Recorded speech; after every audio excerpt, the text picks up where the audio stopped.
Hello, everyone, and welcome to another episode of Beyond Business Podcast. Before we jump into today's sit down, here's a word from the sponsors that make it all happen. At Midwest Lightning Rods, we specialize in the design and installation of lightning protection systems. A lightning protection system works by providing a controlled and safe path for the lightning to follow to the ground, thereby protecting structures and people from its damaging effects. Lightning damage can range from destroying electrical appliances to starting fires and destroying homes, and at times even being fatal. We have established that many homeowners are unaware of the potential of damage, but also that a solution exists. Reach out to us and let us get you a quote to get you protected. Depending on your insurance company, you may get a discount on your homeowners for having a certified system installed.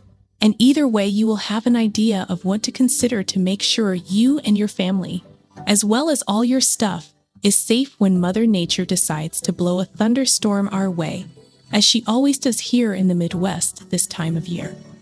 Give us a call and arrange your free estimate at 217-872-4676. Lightning Strikes WeProtect.com or find us on Facebook. Attention home or building owners with rooftop solar panels.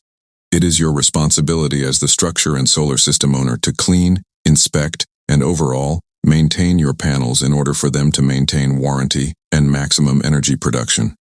Aerial Elite Solutions has an affordable solar panel inspection solution just for homeowners. Contact Aerial Elite Solutions at flyaes.com for more information and to get your solar system inspection scheduled. With Opus Clips, you don't have to be a video editing whiz to create stunning clips that resonate with your audience. This intuitive app does all the heavy lifting for you, automatically crafting highlights that shine perfect for social media, marketing campaigns, or simply sharing your creative genius with the world. Scan this QR code or head over to the link in the description to unlock your full potential of Opus Clip. Let your creativity flow and watch your engagement soar. Your brand deserves to shine, and Opus Clip is here to help you do just that. Now, let's get into this episode. Beyond business. Yo, we on business. Yo, we out here hitting that grind. Podcast vibes, letting loose, unwind. Nick's on the mic, yeah, he flexing with pride. Me and dope souls taking you on a ride. Talking about life, not just that paper. Doing it big, ain't no time for a hater. People yap behind his back, but we rise like the sun. Gather around, fam, we just having some fun. Beyond business, it's a vibe for the thrill, getting intimate. May even get your heart filled. Meeting the legends, those raw and real. Digging deep thoughts, show you how to feel. From the block to the boardroom, and making that move. Beyond business, baby, yeah, we got the groove. Shout out to the hustlers, the real street thugs. We all eat together, no need for the drugs. Yeah, you blessed with the gift, determined to thrive. Nick's breaking it down, keeping that fire alive. Let's go deep like the ocean, no bluff. Beyond business, baby, we can't get enough.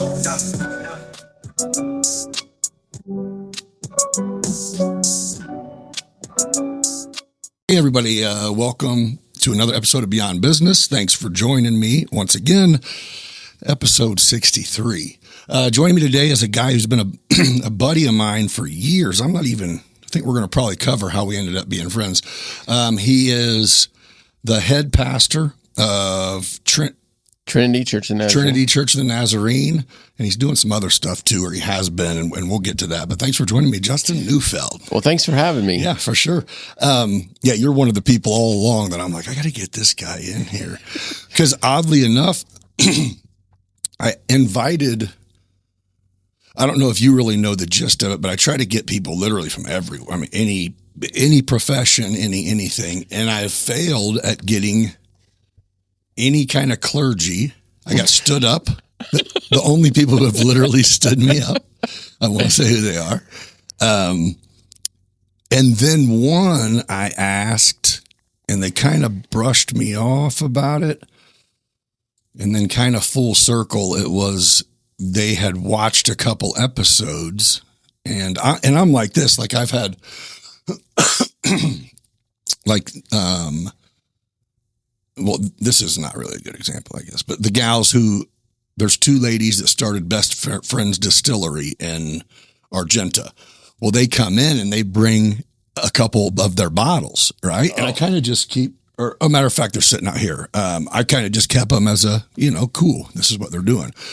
Well, right when I started, I had a buddy of mine come in and he brought me like a really expensive bottle of bourbon, just as like kind of a congratulations. Well, we tried it too much. It was kind of funny and all that. But I think what it was is it ended up being the first one when they watched, I guess that's the one they chose. It was like, I don't think we're on the same page. And it's like, no, that's not. It's a bad example. Yeah. You picked the one that looked fun. Yeah. Really what that meant is 3 hours of post editing. No. But, dude, so what do you do I know for a bit you were involved in a school. Yeah. Decatur Christian. You still?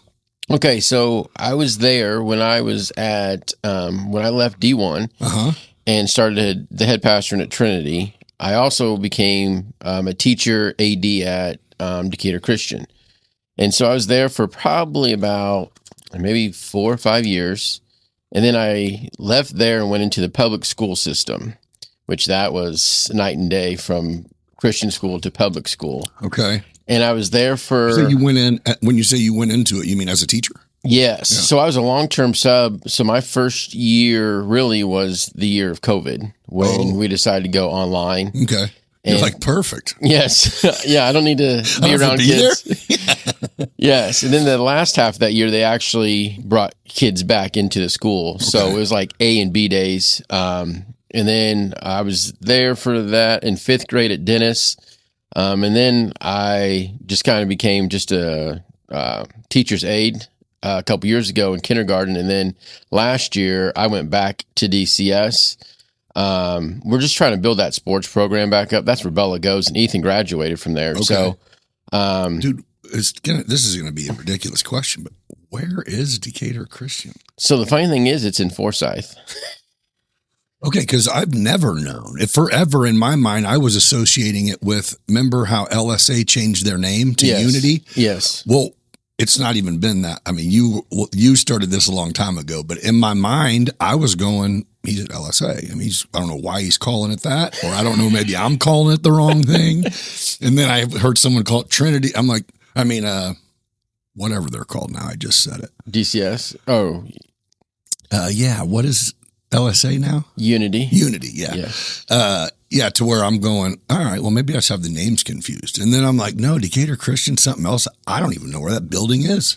So it used to be, you know where I used to live on Grays Lane? Yeah. It used to be just down the street from there in that back. Yep. And then they moved out there to Forsyth. We're off of Grant Street, on Grant Street. It's the old grade school. Yep. Okay. So it's small. Small, yeah. Real small. Yeah. What ages? From pre-K all the way through high school. Okay. So. Man, how many students in, period, I guess. I don't know, high school? Well, altogether, I think we were about 175 last year. And so, but we started to build up our sports program. And so we had elementary, middle school, and high school basketball and cheerleading. And we had a ton of cheerleaders, but we didn't have much for them to cheer for because we didn't have sports. So we built that up last year. And we had high school girls volleyball, which was like 6th through high school. And it really wasn't, we were just kind of playing practice games just to get the girls some experience. Then this year we brought in a brand new coach. She came from Kansas, a lot of experience playing and coaching. And so we're building the volleyball program up right now. So. And so the goal is to be able to get scheduled out and play games, right? Yeah. So we have a full schedule for like volleyball for high school, and we'll do the same thing for elementary and middle school. And then we have the basketball for boys at all 3 levels. And then we have a really good girl. You're the AD there now again? Yes. Okay. Yep. And then I teach Bible and science as well. So, okay. But we have a really good girl basketball player, but we didn't have a team, so we co-op with Unity. Okay. And she was actually made all conference last year. I was going to ask you that. I was going to say, for the programs that aren't built out yet, what do you do? Because when Mo went to Lord's, he was the only in 6th, 7th, and 8th grade, he was the only baseball player to go play at LSA. Yeah. To the point where I actually got approached, and yeah, I can say it. I didn't do anything wrong. I just was like, what? I got approached by our AD that was like, you guys dead set on playing school baseball, like before the 7th grade year. And I'm like, well, yeah. He was like the tiniest and most dominant player on this team. And I'm like, why, what's up? And he goes, well, 2 things. You coach. And I go, I coach the travel team that he plays on. I did at the time. And he goes, would you have any interest if we could build? I go, for sure. He's like, it's not paid. I go, doesn't need to be. I'm down. I would love to. I'm trying to figure out why you don't already have it going. Yeah. Well, that conversation never happened again. It never was brought up again. The immediate thing following that was, well, if, it costs us, we have to cut a check to LSA for $2,000 if we send 1 or 20 players. Yeah. And we're sending 1. And I'm like, right. Okay. Did you forget that I pay a lot of money for school? You know what I mean? Like, I'm not feeling sorry for anyone. Yes. School is a payment for me. Yeah. So either way, it was kind of like them going, man, you could do everyone a favor by just not participating, and then we won't have to kick in that money. I'm like, well, how about you just get some more kids to go play? Yeah. You know what I mean? Because there was some ball players that were just like, I don't want to go play at LSA because they suck. Yeah. And their baseball, we did suck. But you suck because the people who know how to play think you suck, so they don't want to play. It's like full circle. Yeah. It's like, well, if you got 4 or 5 kids that can play ball, they're like, we're not playing because the team's not good. It's like, well, you could really contribute to the team being pretty good. Yeah. So it was one of them. It was just odd, small school deal though. So that's what's weird is it obviously we're not Catholic. It was just the school, but that funneling system going into St. T, it's a bunch of tiny schools. And then all of a sudden it's like, wait, I played against these guys. And that is the hard thing with this small school is finding kids that want to play. Right. When Ethan played basketball, he didn't want to play basketball, but he knew that they needed him to be on there just to have a sub or 2. Bodies. So, but he played, but soccer was his sport, but we co-opted with AO and Unity, in one soccer. So like AO is the head of that, but right. Yeah, it took 3 schools for us to put together a team. That's kind of popular now, even amongst not tiny schools. Yes, co-ops is big, and I just saw somewhere, is it Arcola and is it Cerro Gordo co-opted in football because neither program had enough kids to play. What do you attribute that to? Man, when we grew up, when we were kids, like we wanted to play. Like there was nothing else. Like, but I don't feel like kids have the drive. But what you just said might be it. Your idea of going, maybe that was just kind of what there was to do. Not that we were searching for other things to do, but it was like you got out of school, and if they were shooting hoops, then we were shooting hoops. If he had a new wiffle ball bat, then we're going to go to the court. We're going to throw some bases down. And, it was just constant, I guess, athletic interaction, but we weren't better. That's what's crazy is it's like, dude, if you look at live reps, let's just say swings. Okay. Dude, every single day in the summer, we had a racquetball or tennis ball and whatever we'd get wiffle ball bats and tape them up and countless reps all day, every day. And it is like, well, we worked at it a lot. I mean, not like we were getting quality reps, but we went through the motions a ton, but we weren't like excelled compared to the kids now. If anything, somehow they don't work as hard. Maybe they work smarter at it. I don't know. Well, like that's the thing. Like that's what we did as buddies. Yes. Like we had fun playing the game. Yes. And like you said, like we'd go out there and we would hot box. Yes. You know what I mean? 21, whatever. Yeah, we always did that. And that was our way of interacting. Yeah. And I just feel like, and again, this is probably a very unpopular thought process, but electronics have taken over these Right. kids. Sure. And these kids would rather sit and play video games for hours upon hours instead of shooting hoops, Yeah. playing catch. I mean, my dad would come home from lunch and him and I would play catch. And remember those old nets that you threw the ball and it bounced back Yep. to you? If my dad wasn't there, I was out doing that. Yep. And, you know, I wasn't a spectacular baseball player, but I felt like I was good. Right. But I did it every day. Yeah. Well, okay. So it's kind of funny because my dad he gets my mindset, and I am kind of I stopped coaching because I don't really know how to do you coach by constant positive reinforcement. You know what I mean? It's kind of the new way it is the new way. Yeah. And I went to like this little coaching seminar that led me to, it was online. I didn't go to no coaching seminar. Yeah. I went to log into the coach. But either way, it was one of those things where at the end of it, I go, okay, I can either argue with people who are telling me what the right way to do it, or just probably figure my days are done because I can't change that much. Yeah. You know what I mean? I'm like one of them. The car ride home sucks with me no matter what, even if we won. I hit for the cycle. Why'd you stop at second? You could have had 2 triples. You know what I mean? I'm that guy. So, but I think what's nuts is if even before high school, if I went 1 for 5 in a doubleheader, or I went, 0 for 4 in a game, 0 for 3 in a game, I didn't need anyone to tell me, and I didn't have any special equipment, but I went and got the tee out in the backyard. And my dad had a ball. He had drilled a hole through and staked it in the ground. I put it up there, whack it, pull it back, put it up there, do it.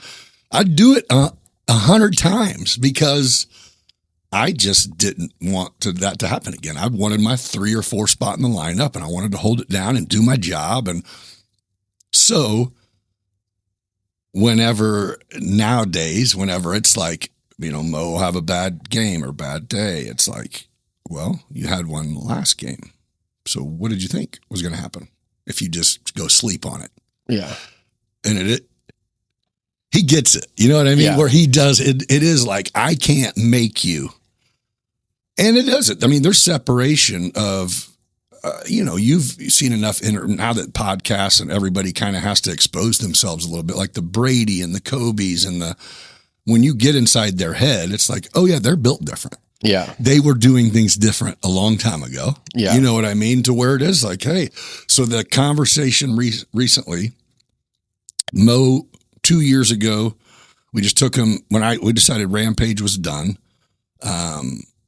Took him to like 4 teams to try out. He made them all.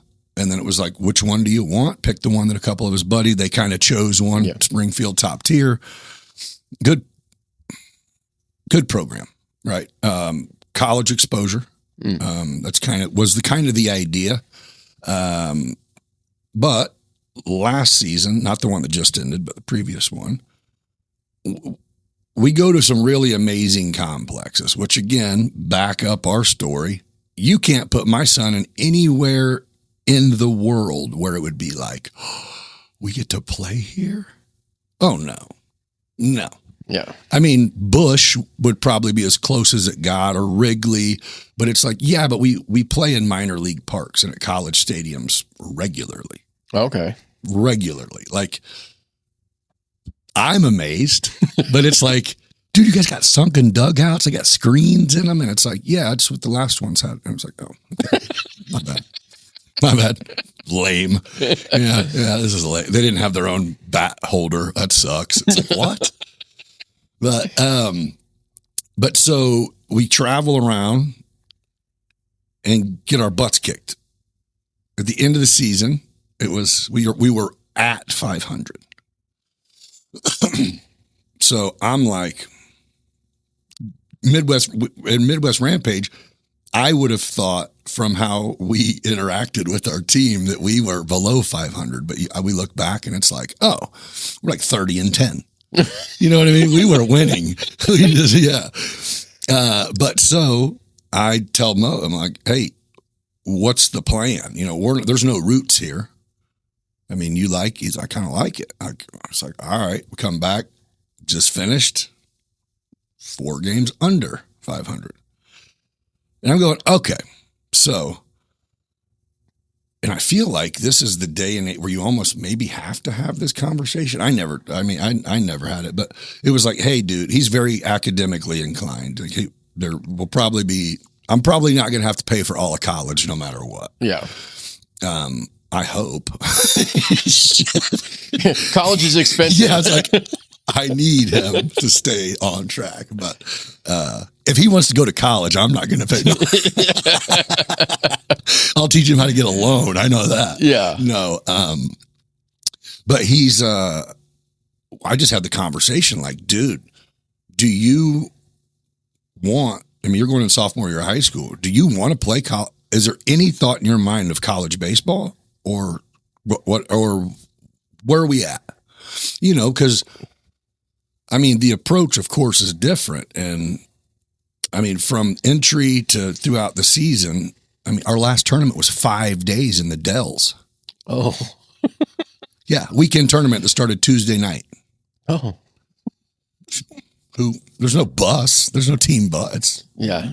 Get them there. Here's a link to book at this resort that the hotels are part of the complex. You don't even take a car. You just walk out, go over to the complex. Oh, that's nice. It is. It is. It sure is. Anyway, so he's like, for sure. I'm like, oh, I didn't know why. I was surprised by that. I was like, oh, you do? Like, you've thought about it. He's like, oh, yeah, I want to go play college baseball. And I'm like, okay. I go, well, I have a suggestion. Somebody told me this, and I just had never thought of it. You know Jeremy Finch? The name sounds familiar. Okay. Well, he coached with me, but he's got a boy who plays ball too, and he had threw this out there to his kid, and I don't think his kid wanted to do it, but you tell me if you've heard this idea or what you think about it. I was like, the rub is at 15 and 16, 15 on up, at school, if you're a good ball player, you're probably not getting much rep attention and work attention because there's a lot of people who need just to get up to get a solid lineup. Yeah. So there isn't a whole lot of, you know, if you're throwing strikes, hitting the zone, ringing, if you're putting what we got, then we're not going to come work with you. You just do your job. Thank you for being a person. Yes. So travel ball, same deal. It's like you got these travel coaches that are sitting back going, oh, I got, 5 great center fielders to choose from. Let me choose 2 of them and cut the others and then go to the next position. So there's not a lot of work getting done. It's just polished people trying to win. And I'm like, that's a problem. You know what I mean? To where it's like, if you can't, you have to, of course you're going to improve with reps and growth and age and everything. But the dude tells me, he goes, man, I suggested to my son, he goes,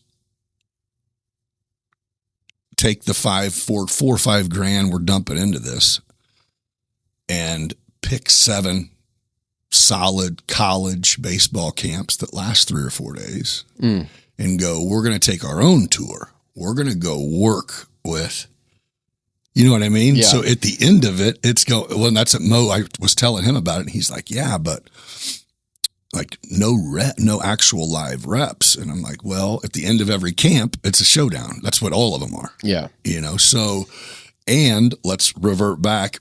Do you get quality reps? You know what I mean? Yeah. Do you get them? I feel you. And the last thing you want to do is show up your junior year to play travel ball and they go, where'd you play last year? And you go, I took it off. Then you can take off right now, dude. But I'm like, it's going to be diff. I go, if you're trying to learn, like to put you in a position where that's all you're doing is as good as it gets. You know what I mean? And yeah, it sucks biting the bullet and going, damn, $600 for this. But overall, I'm doing it anyway. Yeah. I'm just doing it to the Hilton and then the Hampton and then, yeah, so he thought about it. It was one of them where I told him about it. Then we had that tournament in the Dells and I go, hey, tryouts are Monday, they're, yeah, that's why I hear that usually it's like right after the season. We had a couple. There was a tryout before our season ended for a different team. Oh, and so I'm like, "What do you want to do?" And he was like, he's like, "What do you think?" I go, "I wouldn't have brought up the idea if I didn't like it." I said, first, there's nothing better, and he's pretty good at it. Is walking into a group of people that you don't know at all, and it not bothering you or get to the point where it doesn't is a great skill set to have for anything. Yeah. Especially sports. You know what I mean? You don't walk, you feel uncomfortable and you're last. No, you get up there, get with it, learn, go. And I told him, I go, dude, there's rich people out there, but there's not a whole bunch of people that are dropping hundreds of dollars for a couple of days to work at college camps and stuff, unless they're also trying to do something, And so what it is throughout a season, we might pick a camp and go when we don't have a tournament. And it's the most rewarding weekend of the season. Yeah. So it's exactly that. But so he agreed to it. He's like, I want to do that. So I'm like, all right, well, I start putting my feelers out even for next year. It's like, oh, this is going to be easy. I mean, every college has them. Every college, yeah.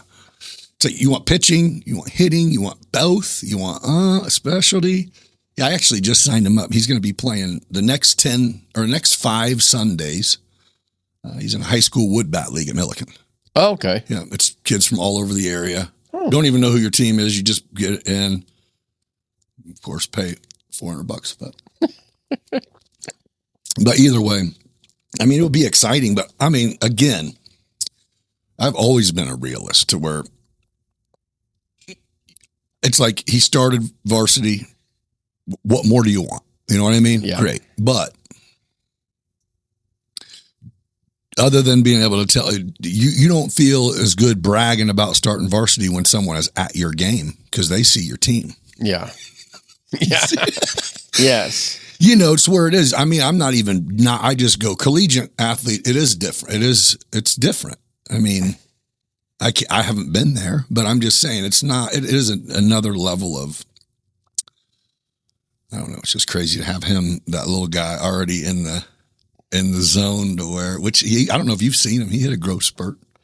I've seen the pictures on Facebook that you posted. He's got a little bit bigger, throwing harder. So here's my thought. I don't even think high school sports matter to colleges anymore. This is true. Because scouts don't come to a high school game unless you're like legit, like amazing. Right. But they come to travel, your summer basketball leagues that you're traveling in, baseball. That's where the scouts are because high school season is just a few months of the year. Right. Travel ball. Don't really stop. Yeah, you don't. Yeah. And so I think that is where kids get looked at. And dude, we build profiles now, online profiles, to where it's like if Illinois Prime League baseball, I can't say, oh, my son bats .530. It's like, what's his name? No, he don't. You know what I mean? Like a lot of these, I think 4 of our 7 tournaments report to the same. Oh, so a profile is actually built. It was kind of cool because they make you as a parent go, hey, your kid's not 18 yet. We need your permission. Give us your son's email and phone number. Give us your permission to reach out if one of the coaches that look at this see something they like. Yeah. And it's like, oh, cool. Yeah. But I do feel like getting them in camps and getting them under the radar for some of those coaches, then they begin to really like, oh, this kid's got skill. That's what I'm saying. And so now he goes to a camp, whatever college that is, that coach has got his name already. Yes. Already sees what he might like, might not. Yeah. And so, but he's not going to go look at, let's look at his high school stats. No. He's not going to look at that. This is true. So, and I get it. Like, if you really are wanting to get your kid into college, travel is what you have to do. Right.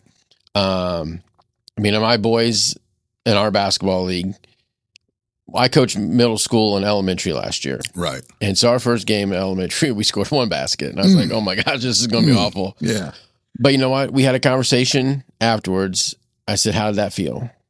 Nobody liked it. I said, so what are we going to do? And we worked hard in practice. We didn't goof off because, a lot of times kids just goof off. Yeah.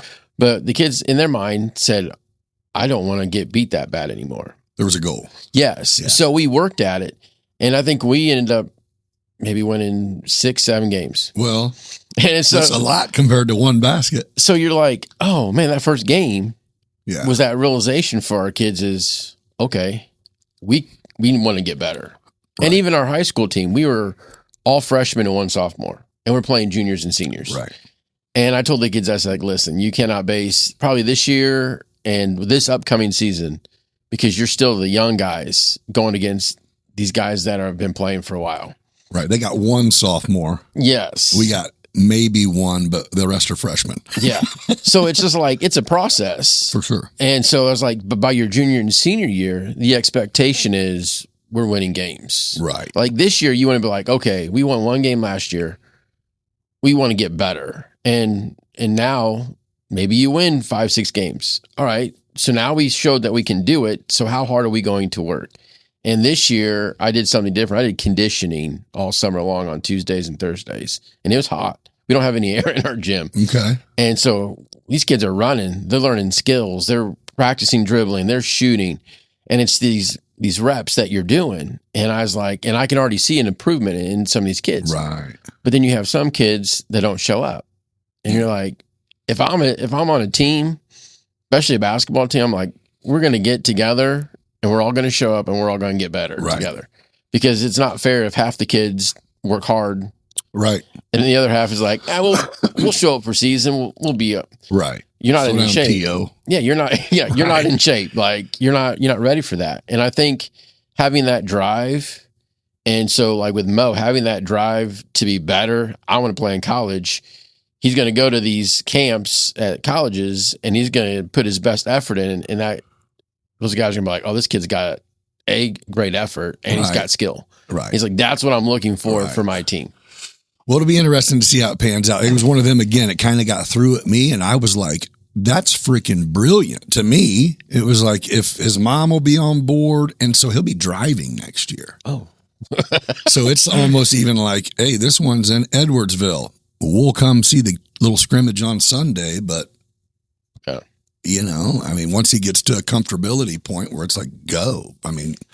Well, and that's the thing is, if he goes to a college, he's not going to go to a college with all of his buddies and play. Right. He's going to go where he doesn't know anybody. I tell you what, man, and I don't know what it is. It's not even a bad thing. For a while, I was like, what's up? Dude, he has people he plays ball with that they're friends, sports friends. But other than that, he don't hang out with anyone. No.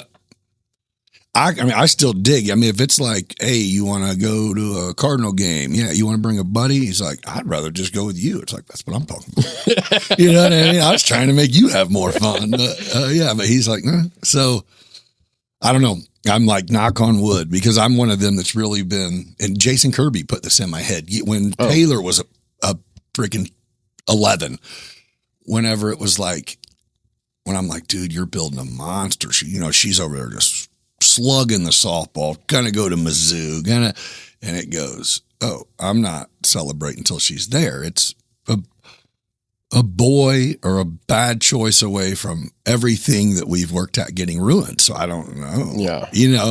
So it did go from me going, man, this dude's antisocial, it kind of, and he's not, but yeah, he's just not outgoing. He's not going to go out of he'll sit there quiet gladly before he strikes up a conversation just to kill time. Yeah. And so it didn't make sense to me.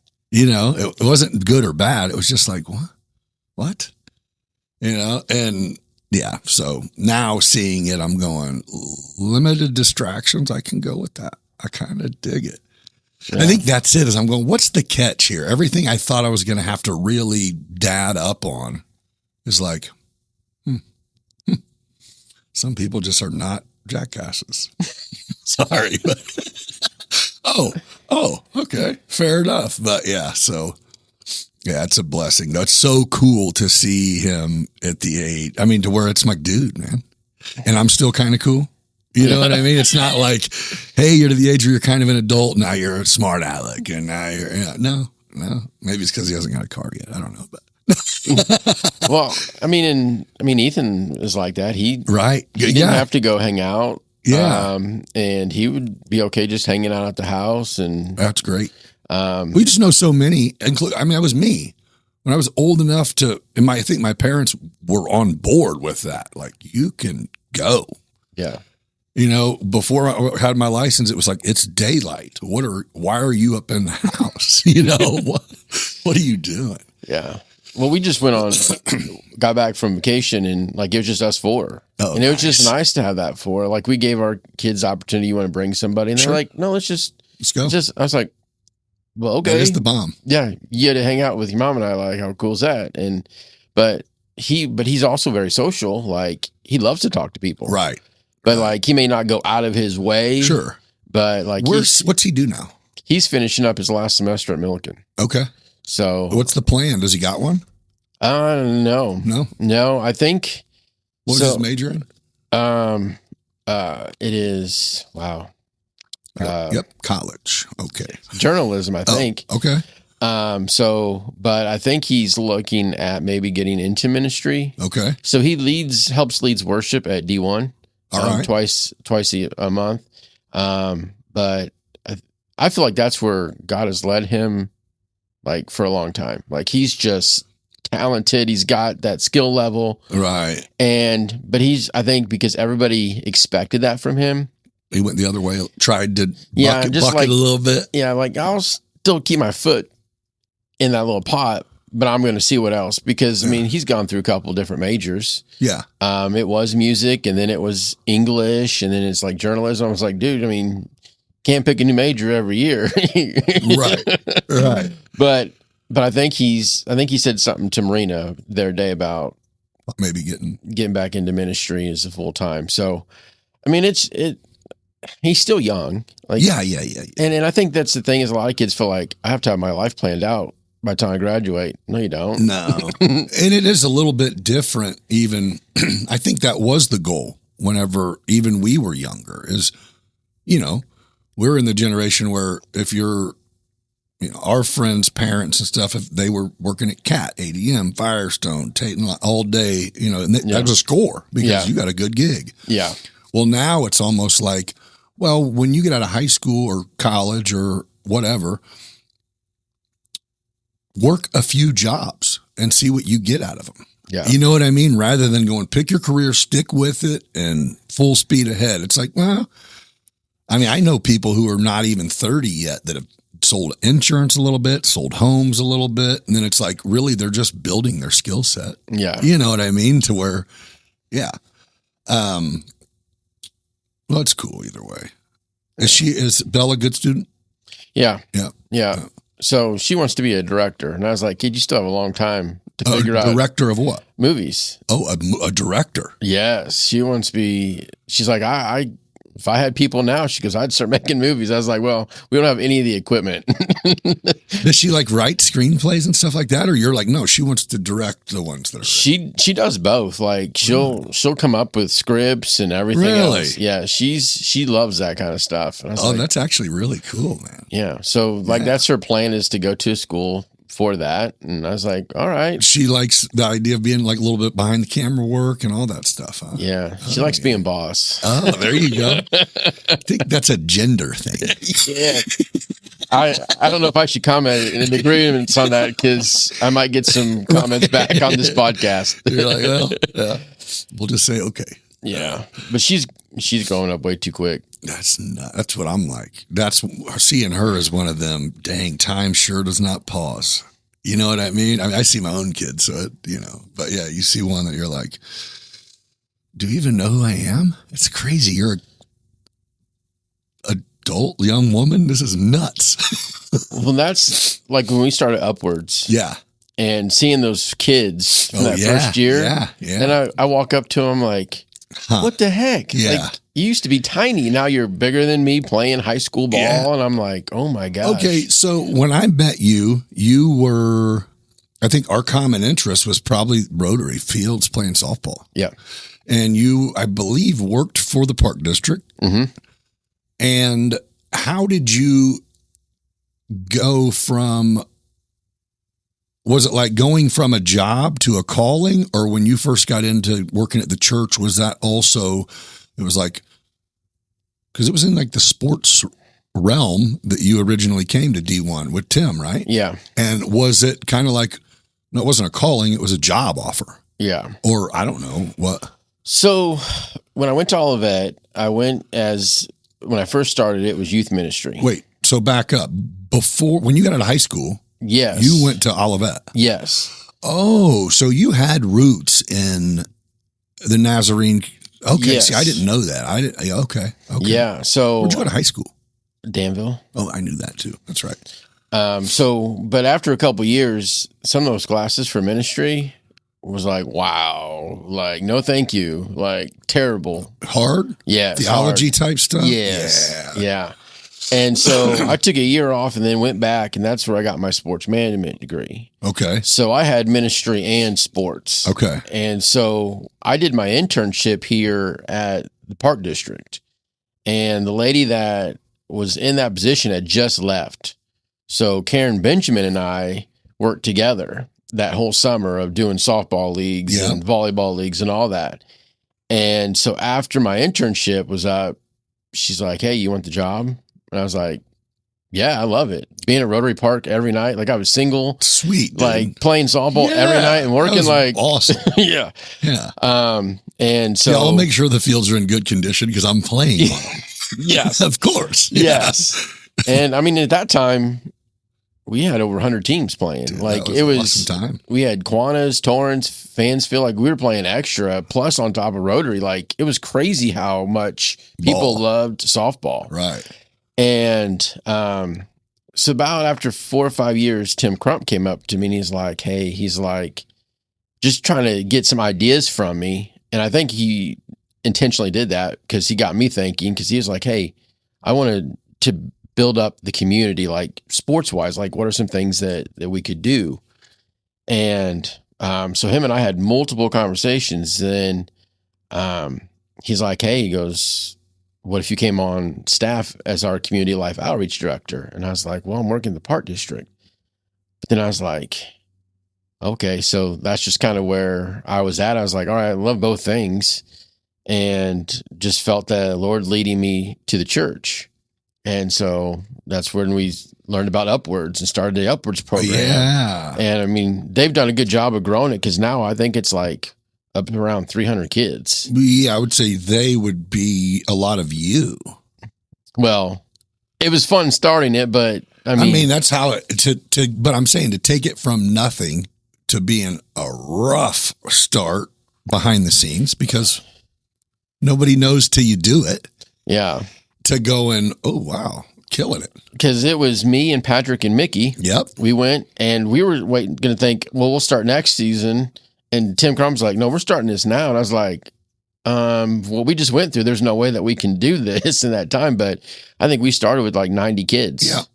But to watch it grow as it did, and then even to where it is now, just like, wow. Well, the only other option at that time was the Y, and they had a good program that's been around forever. Yeah.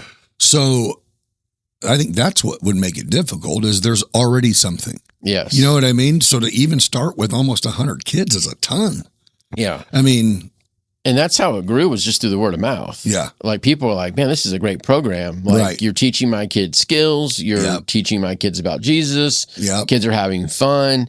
And so, like, every year, it's like, we really didn't even promote it. It was just like, here's signups, and people were like, hey, we heard about this program. And I was like, holy cow. Is it still going? Yeah. Did it ever go in any other direction or just basketball? So I think they do volleyball. Okay. We did soccer for a few years, but soccer was tough because you had the Y, you also had mid-state, like you were competing against. And I mean, obviously the backbone behind the idea of, faith involvement and all that, but Mid-State's got a great program. Yeah. I mean, it's hard you can't I even think that's the only soccer program around here.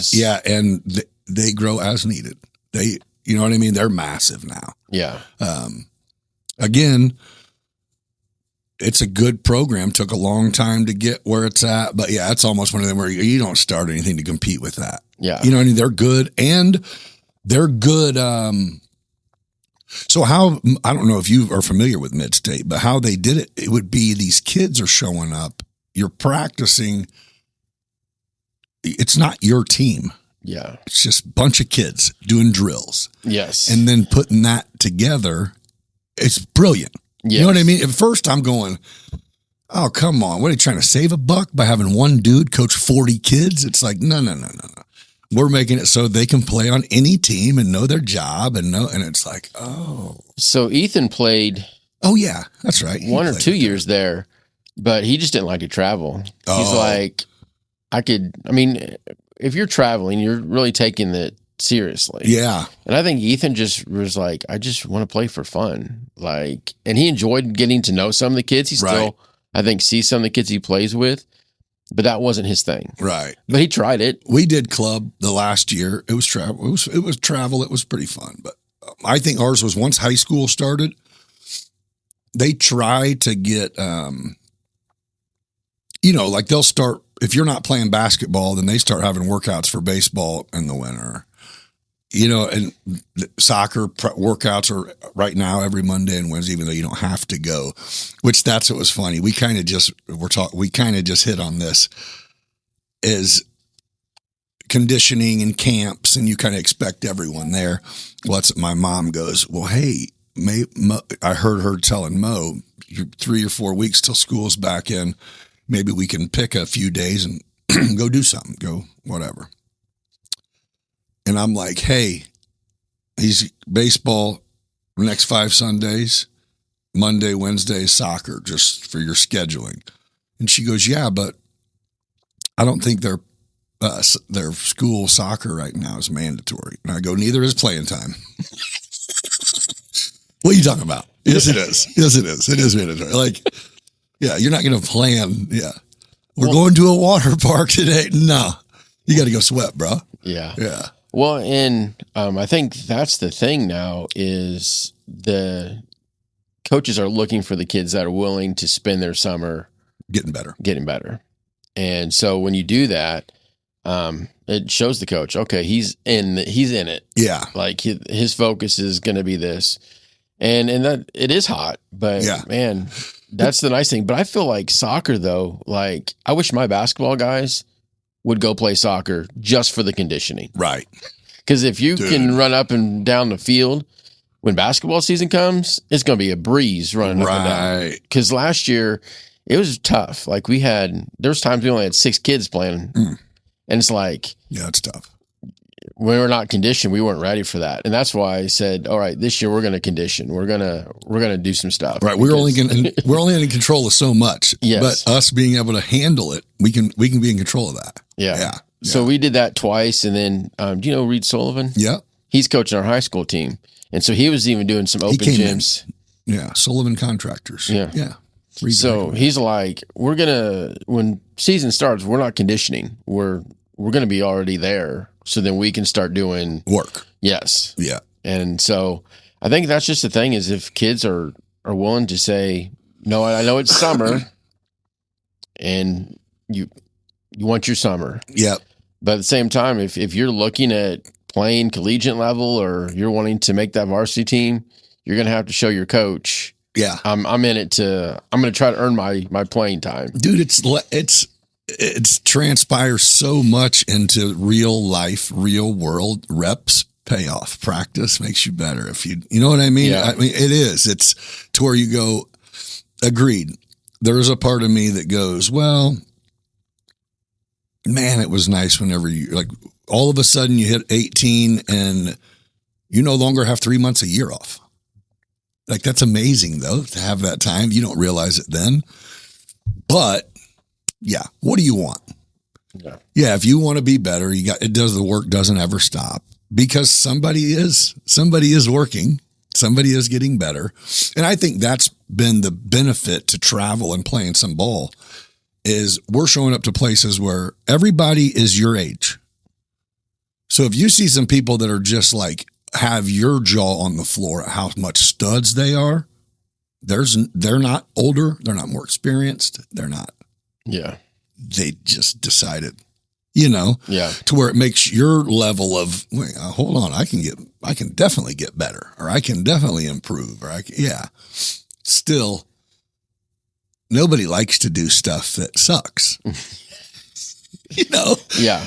Nobody likes to, and I don't think that ever changes, but it's almost like the give and take. Well, I got a buddy who's got a son that's a year younger than Bella, but he's working with like a high school quarterback because that's what he wants to do. And I was like, well, there's no better thing to do than to get connected with the high school quarterback who's pretty solid, and he's going to be teaching your son at this age skills. I was like, so when you play that level of football and you got these skills from a high school kid, you're above everybody else right now. Well, this is why, and I'm not taking anything away from him because he's a heck of a coach, but this is why Maroa has been so successful at football, is because they sold the whole community on something. And if you have a young man in that school district starting at 5 years old, will start learning the high school playbook in flag football. Yeah. It's crazy, but it is like, I mean, he even says it. He's like, oh, by the time, unless you're new, by the time you get to where you're 8th, 9th grade, like we just need to drop some plays in. Other than that, you've been doing what we do. Yeah. That's what football is to you. Yeah. It's like, man, it takes a long time to build it, right?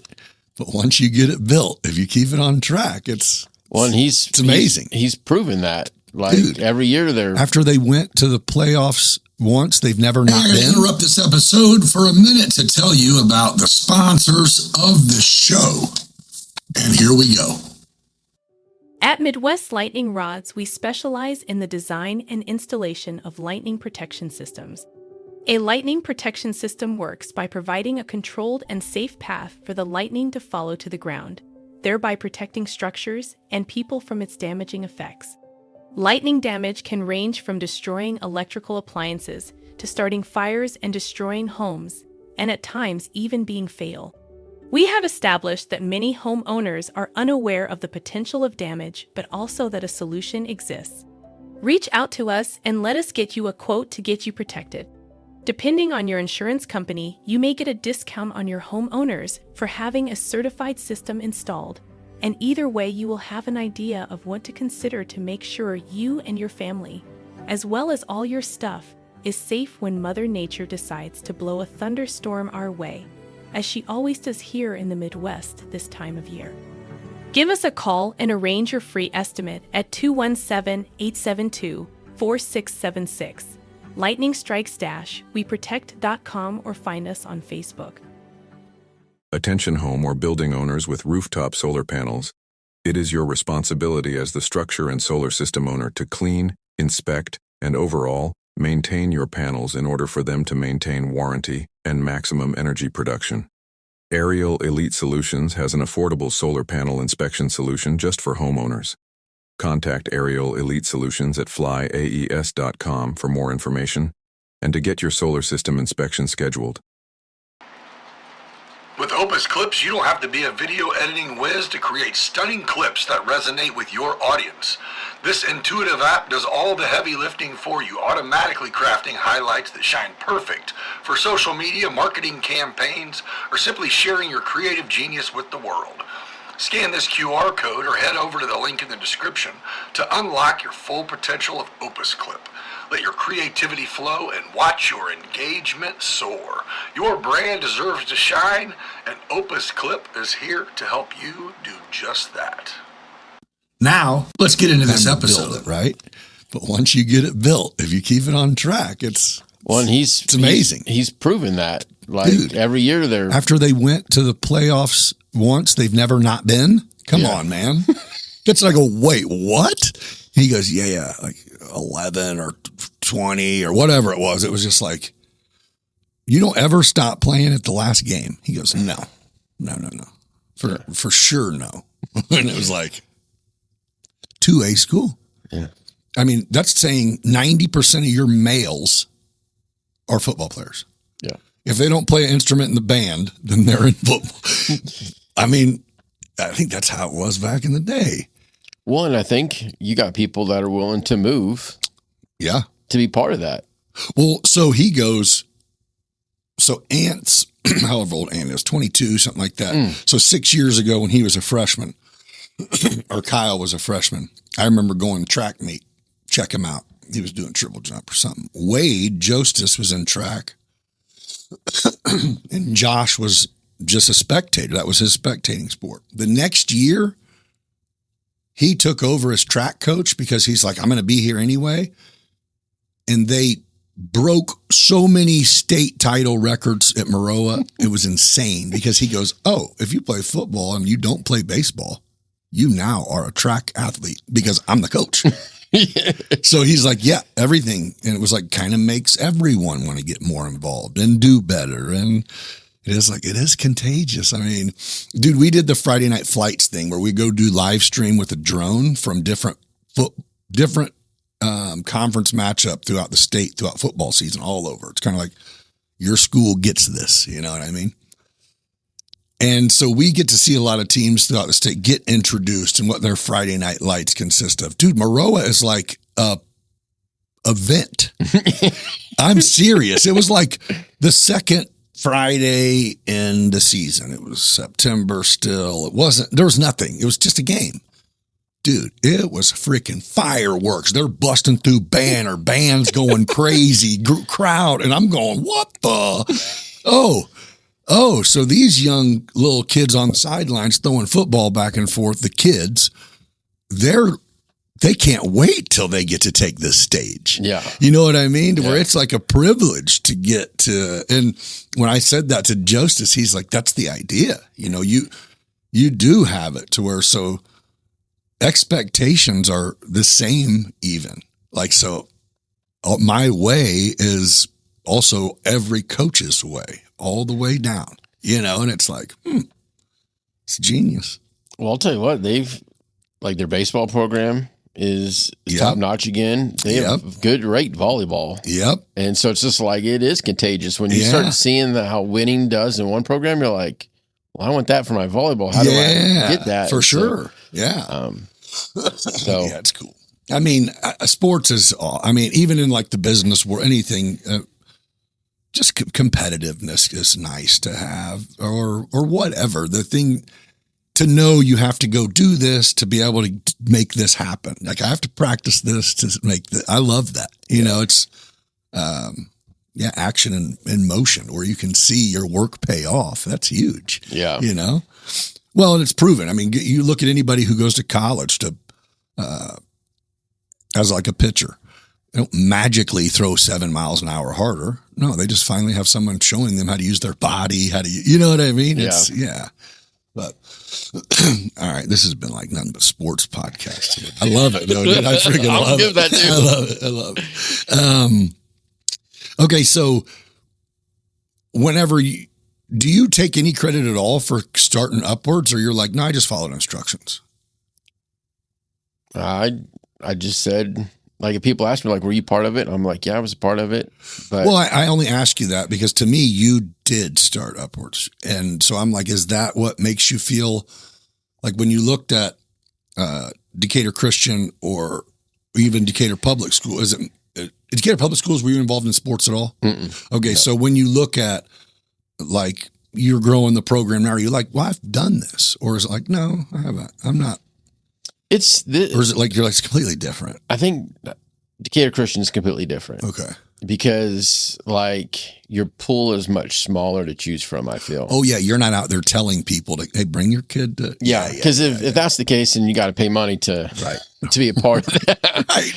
right. Yeah. So, and that's hard. But this year we have, and actually last year we weren't affiliated with anything for middle school, so we worked out with homeschool kids. Okay. So they were able to be a part of that, and so that's helping build. Is that a thing? Mm-hmm. Pretty heavily.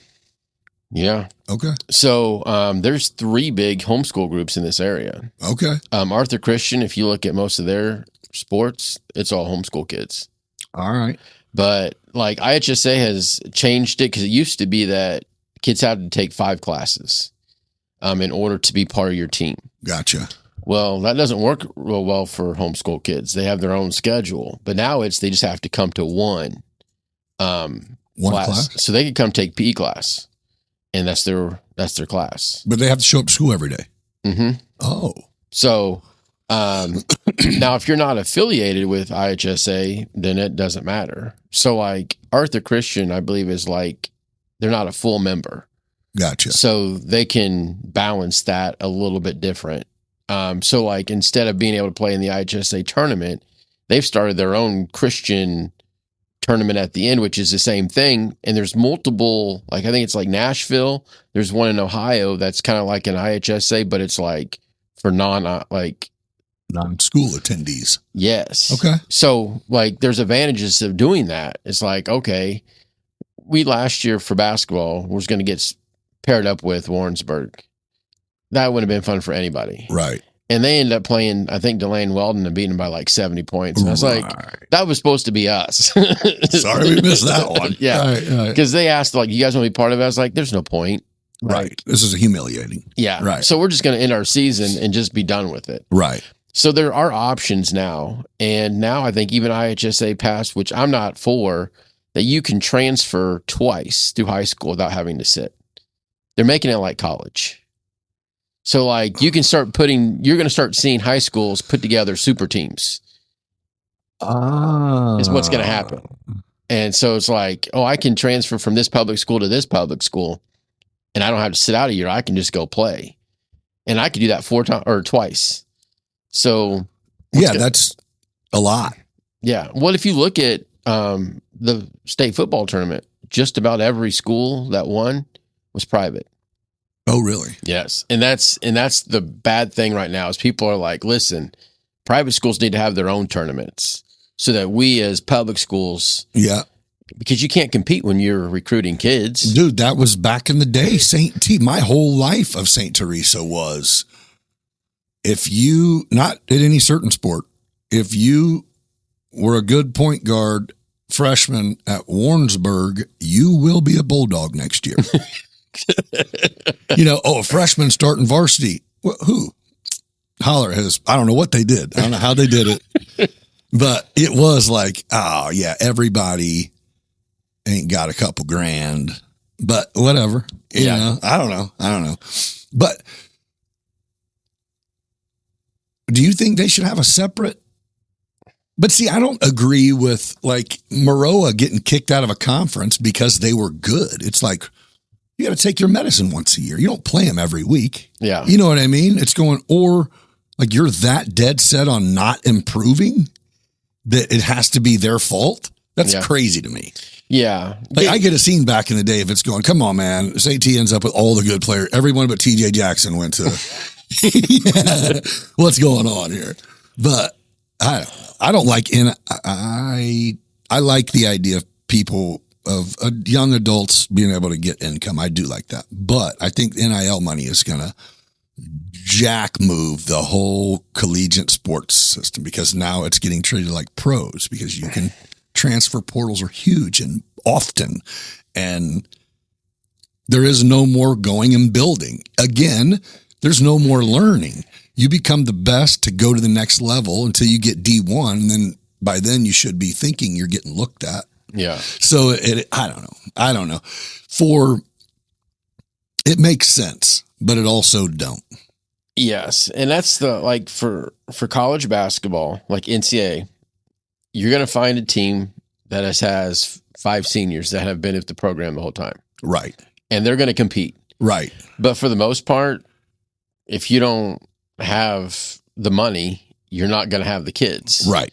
And so you see that with football, like these big programs are just forking out millions and millions of dollars to kids. And I'm like, my gosh. That's insane. Like, why would you go pro when you're getting paid $8 million? Right.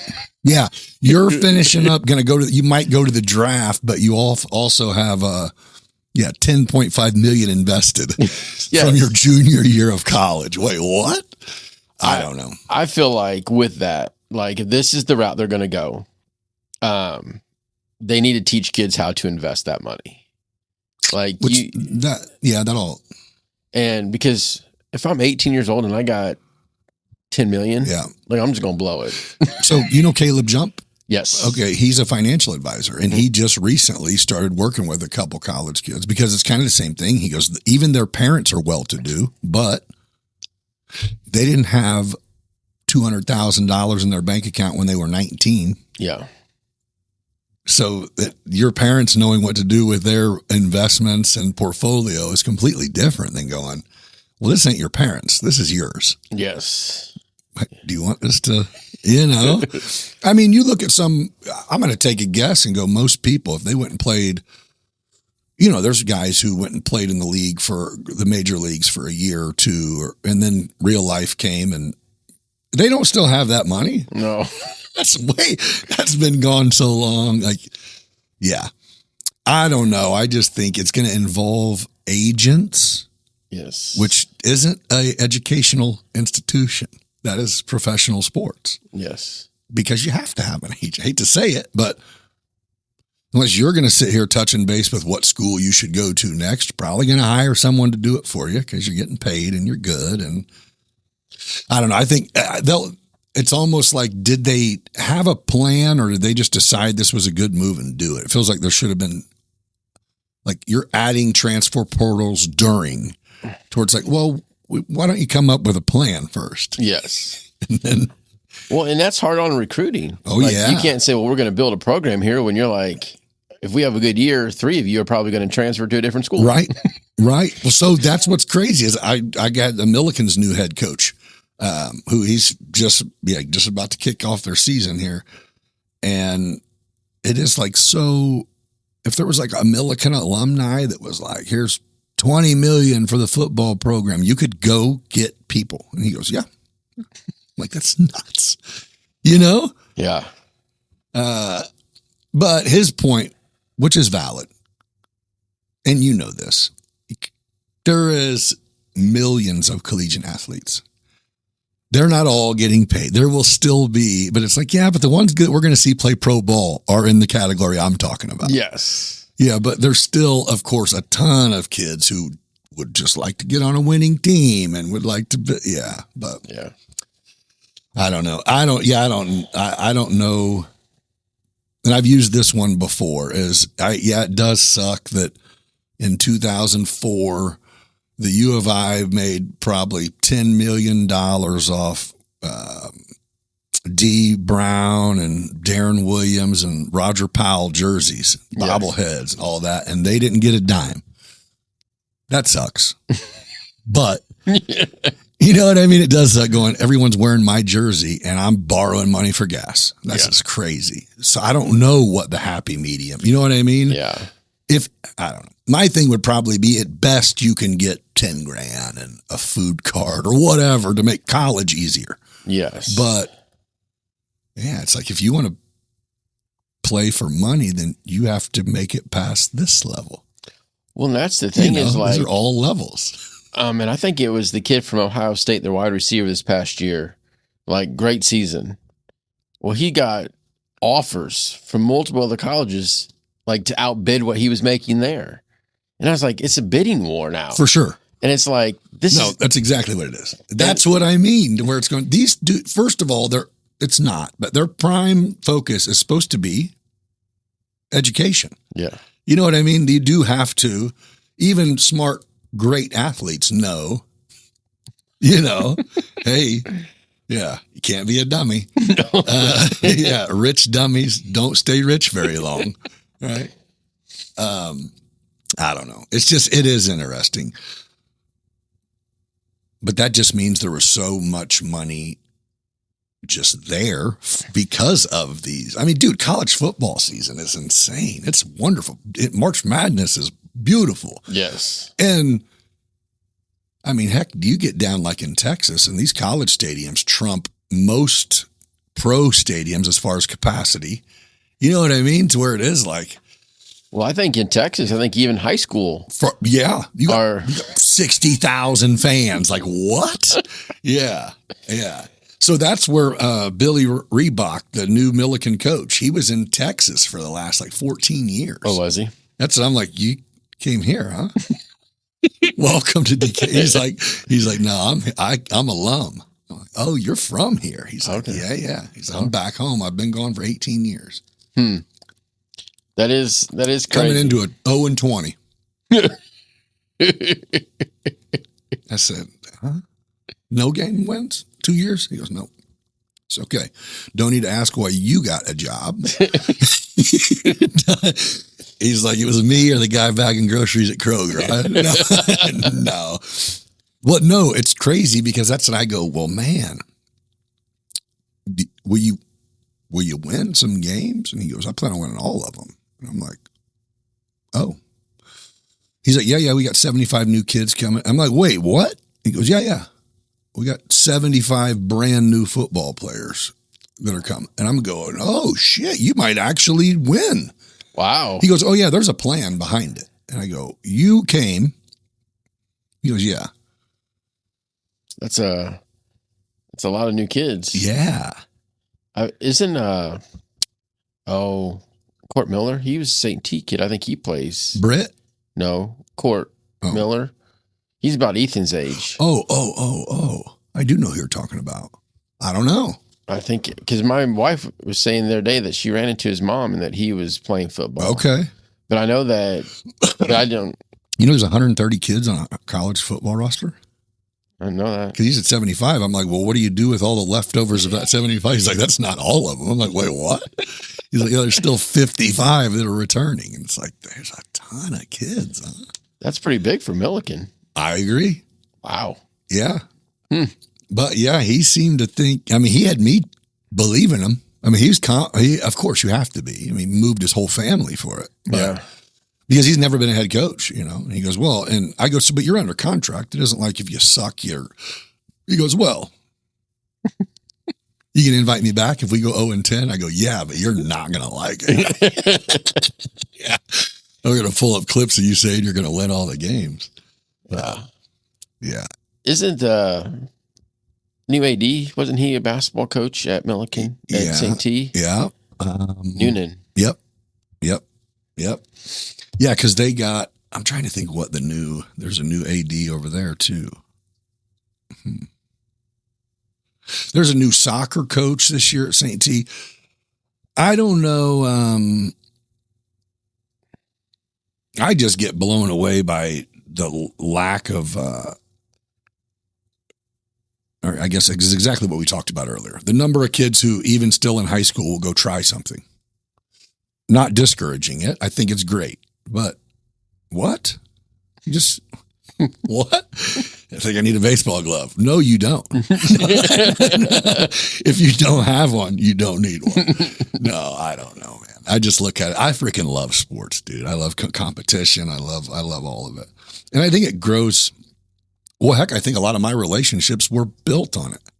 Yeah. You know what I mean? That's what, if me and my son are anywhere, there's if I stop and talk to someone randomly, the short answer to where you know them from is we played ball.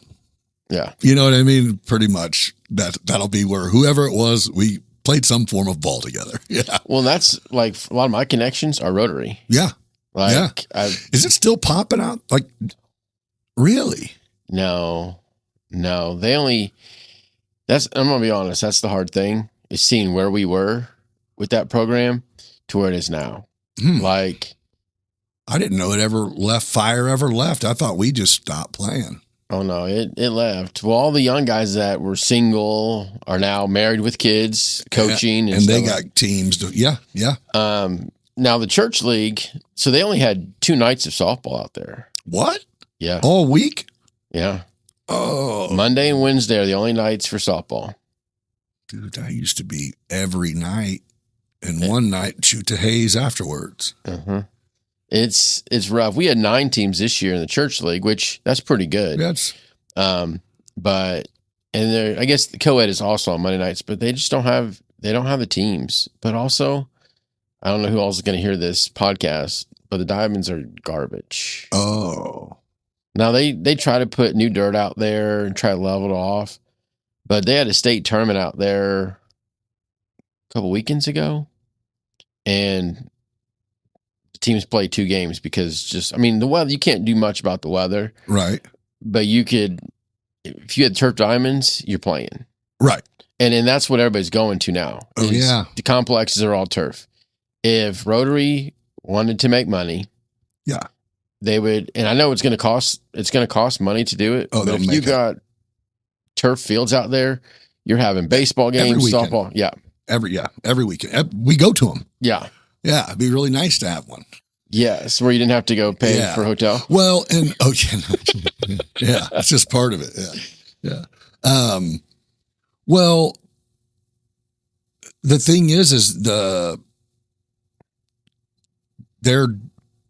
these complexes are going up pretty much everywhere, and they're busy spring to fall. I mean, you can't tell me it's not huge. I mean, they're making some money at these places, of course, but yeah, the other end of it is how many figures do you start in the hole to put a bunch of turf out there? I don't know. Like, there's places we play now that just are gradually, they'll go a diamond a year. Mm-hmm. You know what I mean? Because you can still, as long as a lot of these tournaments, the small print is, if we can have you play, you will play. Yeah. Yeah. Because no one wants to cancel or reschedule or refund or. Well, they did that this year at Cincinnati for the tournament. So you went? Oh, yeah. You go every year? Well, I've gone, I think, the last 5. Oh, that is awesome, dude. So, but the one that feel like, was it 2 years ago? Like, it just got rain and rain and rain. Like, we were scheduled to play at 2:00 in the morning. Oh. Yeah. And we got out there and it just started pouring. And we're like, oh, this is stupid. And like, so teams have left because they're paying this money, they're traveling, and then getting rained out. Right. But they put one of the whole complexes is full turf now. Okay. So it's like, okay, they saw the need. Yeah. Yeah. I don't know. I mean, it's costing a little bit more to play, but you're going to do that if you want to play on a nice complex. Well, and also if you take the manpower to properly line, drag, maintain fields, that gets removed from the equation financially because, the dirt you get hauled in every year. I mean, there are some things where they make the finances make sense. Not to mention turf has got to be somewhat inexpensive overall because it's every freaking where. Yeah. You know what I mean? It used to be like turf. Yeah. Or who are these? Who died and left them money to put this complex together? Well, and I'm really surprised that there's not been a complex put up around here. You see, one broke ground right by Shields. Yes, I saw that. That's going to be bad, dude. They got a dome on that thing too. Yeah, I seen the plans for that before Shields was there, and I was like, "This ain't happening." I'm always one of them. Nah, it ain't happening. No way. And it's like, wait, I heard about this. Wait, that's it? Like, yeah, okay, they're doing that's genius because my glove breaks. Yep. Walk in next door. Yep. Yeah, you're dang right. Yeah, it is like, man, if you have the money to franchise a Freddy's or a DQ or something, put it up right there. You know what I mean? It's going to be a hot spot, dude. I told my wife, I said, if we ever play the big lottery and we win, I'm building me a sports complex. On the complex, man. And so we went to, I'm probably going to say it wrong. I don't know why I want to say West End, but that's not what it's called. It's something over in Indy. Dude, they had, what is the name of it?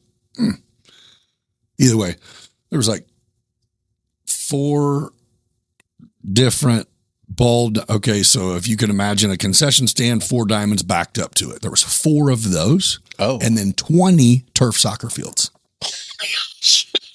20. That's crazy. Massive. This thing is, and then indoors they had it looked, I don't really know. It looked like a giant, It looked kind of like the building over there, the old Backrax buildings at the church now. It looked kind of like that, but then inside was side by side volleyball courts, which I guess probably were basketball courts too, but to where it was like, oh, they're getting it. And parking lots were packed. They had like a full restaurant and bar at every concession stand inside. It was like, oh, this isn't recreation. This is a business. Well, see, that's what I thought the Park District should have done. I know they put the golf course out there. Yeah. But where Buffett put all that stuff, they could have pay money, put more fields out there. Yeah. Have a hotel bar right there. Right. As you come in. Like you could have done it there, could have added to it across the street at the Borg where they had at least the ground laid. There was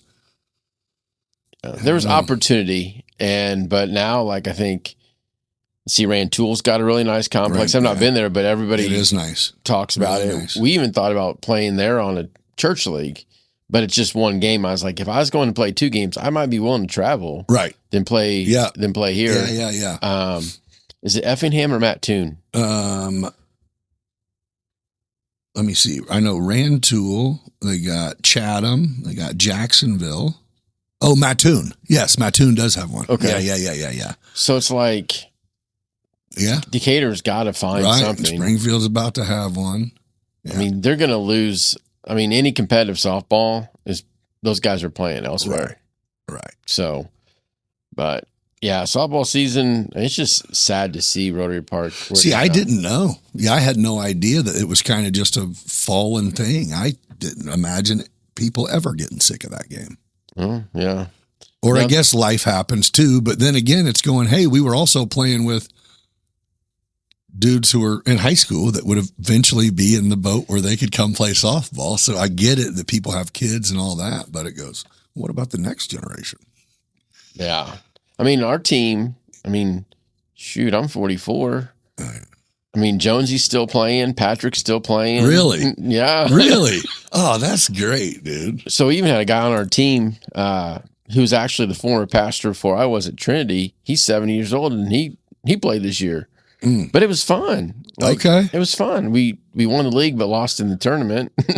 Lost the championship game. Okay. But for us, it's now more of just the fellowship. When we were younger, it was about winning. Yeah, we did. I was going to say, dude, that was some of the best softball. Whenever it would be a cooker on Monday, it'd be like, let's get it, dude. Yeah.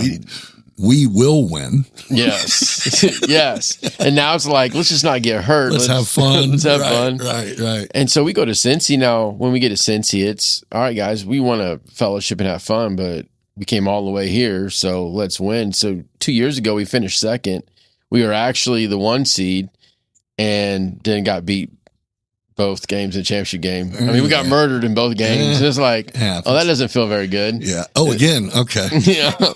He was like, all right, that first game, they probably used all their hits. In the first inning of the second game, they scored like 8 runs. We're like, oh, this is bad news. Yep. And then last year, I think we finished 3rd or 4th, but it's just, we didn't have depth. Like that one year when we played, like everybody got hurt. Mickey got hurt. Snowden got hurt. We were playing till midnight. Yeah. And it's just like, your body's getting fun though, dude. It was. I mean, those were times, man. Softball was fun. I even scroll back through because, dude, I used to have Mo as a toddler, like he'd over there sitting in an iPad and with a bag chair, like, where you at? I'll be right out there. Okay. Okay. Yeah. Oh, that's so much fun. Yeah. I want to play next year. Yeah. Yeah. All right. I want to play. Yeah. You can play. Yeah, I didn't know that was even. I didn't know what was going on. Actually, I didn't know everybody still played together though. Not everyone, but a few of you. Yeah. So really, tell the 70 guy. Tell him he can take it. I got his spot. Yeah. Well, so this year in the first game of the tournament, he pulled. I think he pulled his groin, and he's like, I was thinking about playing next year. He goes, but I think this might be my sign that this is it. Yeah. This is it. Yeah, because you're 70, you're never healing from. Your groin is just pulled. That's just it. It's done. Yeah, that's funny. So, what will you do? Your job now. You're head pastor at Trinity. Mm-hmm. Is that church?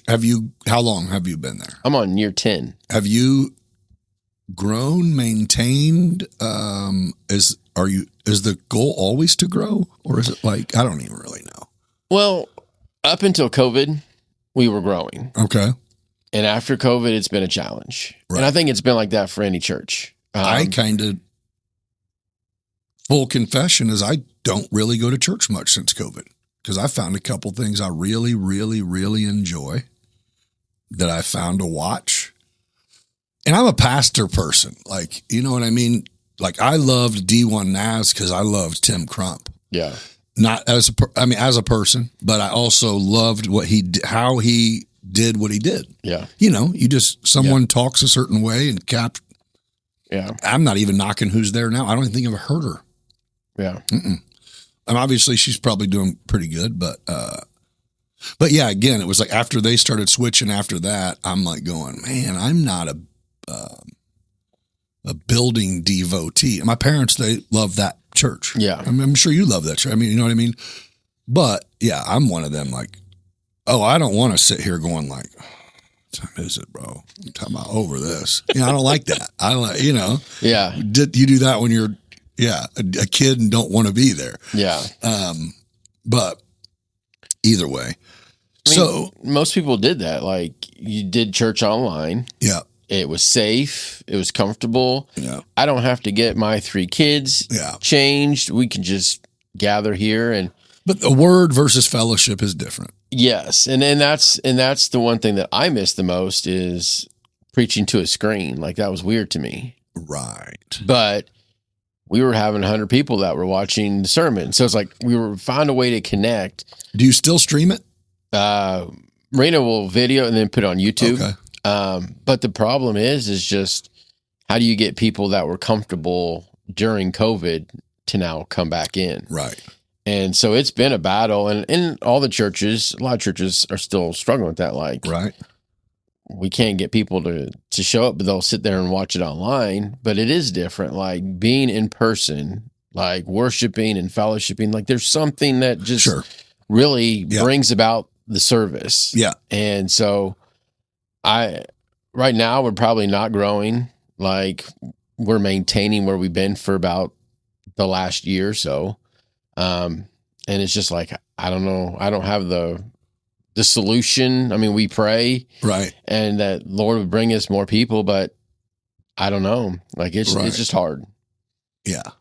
So, well, and I think it's it. I mean, you only so much of it can be, okay, well, do better, and then they'll come. It's like, all right, but what's the phrase that was always used, like steal and flock, or you're not necessarily trying to take people from their comfortable home church. You're just trying to get the people. Yeah. So COVID took and went. The people who did just come on Sundays, we got something for you. Don't even have to do that. Yeah. Wait, did Fauci talk to God? Is this cool? We don't have to go to church anymore? Fauci. Yeah. Yeah. No, I don't know. That would be a tough one, though. I mean, we had people that left because we closed, and I was like, but we had strict restrictions. We couldn't meet. Oh, yeah, you have to follow whatever. But there were some churches that just said screw it. Yeah. Well, in a position like that, business, church, whatever. I mean, you don't know what's going to happen. Yeah. You know what I mean? What is what ends up going your way or not? If it works out, then you look like you can go, we didn't care and we did it. And it's like, yeah, but if there would have been something go negative and you could handle it and a smaller one can't, then you got an empty building. Yeah. Forever. Yeah. Yes. Yeah. I don't know. I think it's what was your what was your job before you took the head pastor job? Because you went from being the outreach, whatever, and then you took a different gig at D1. I was children's pastor. Mm-hmm. And you did that for a couple of years?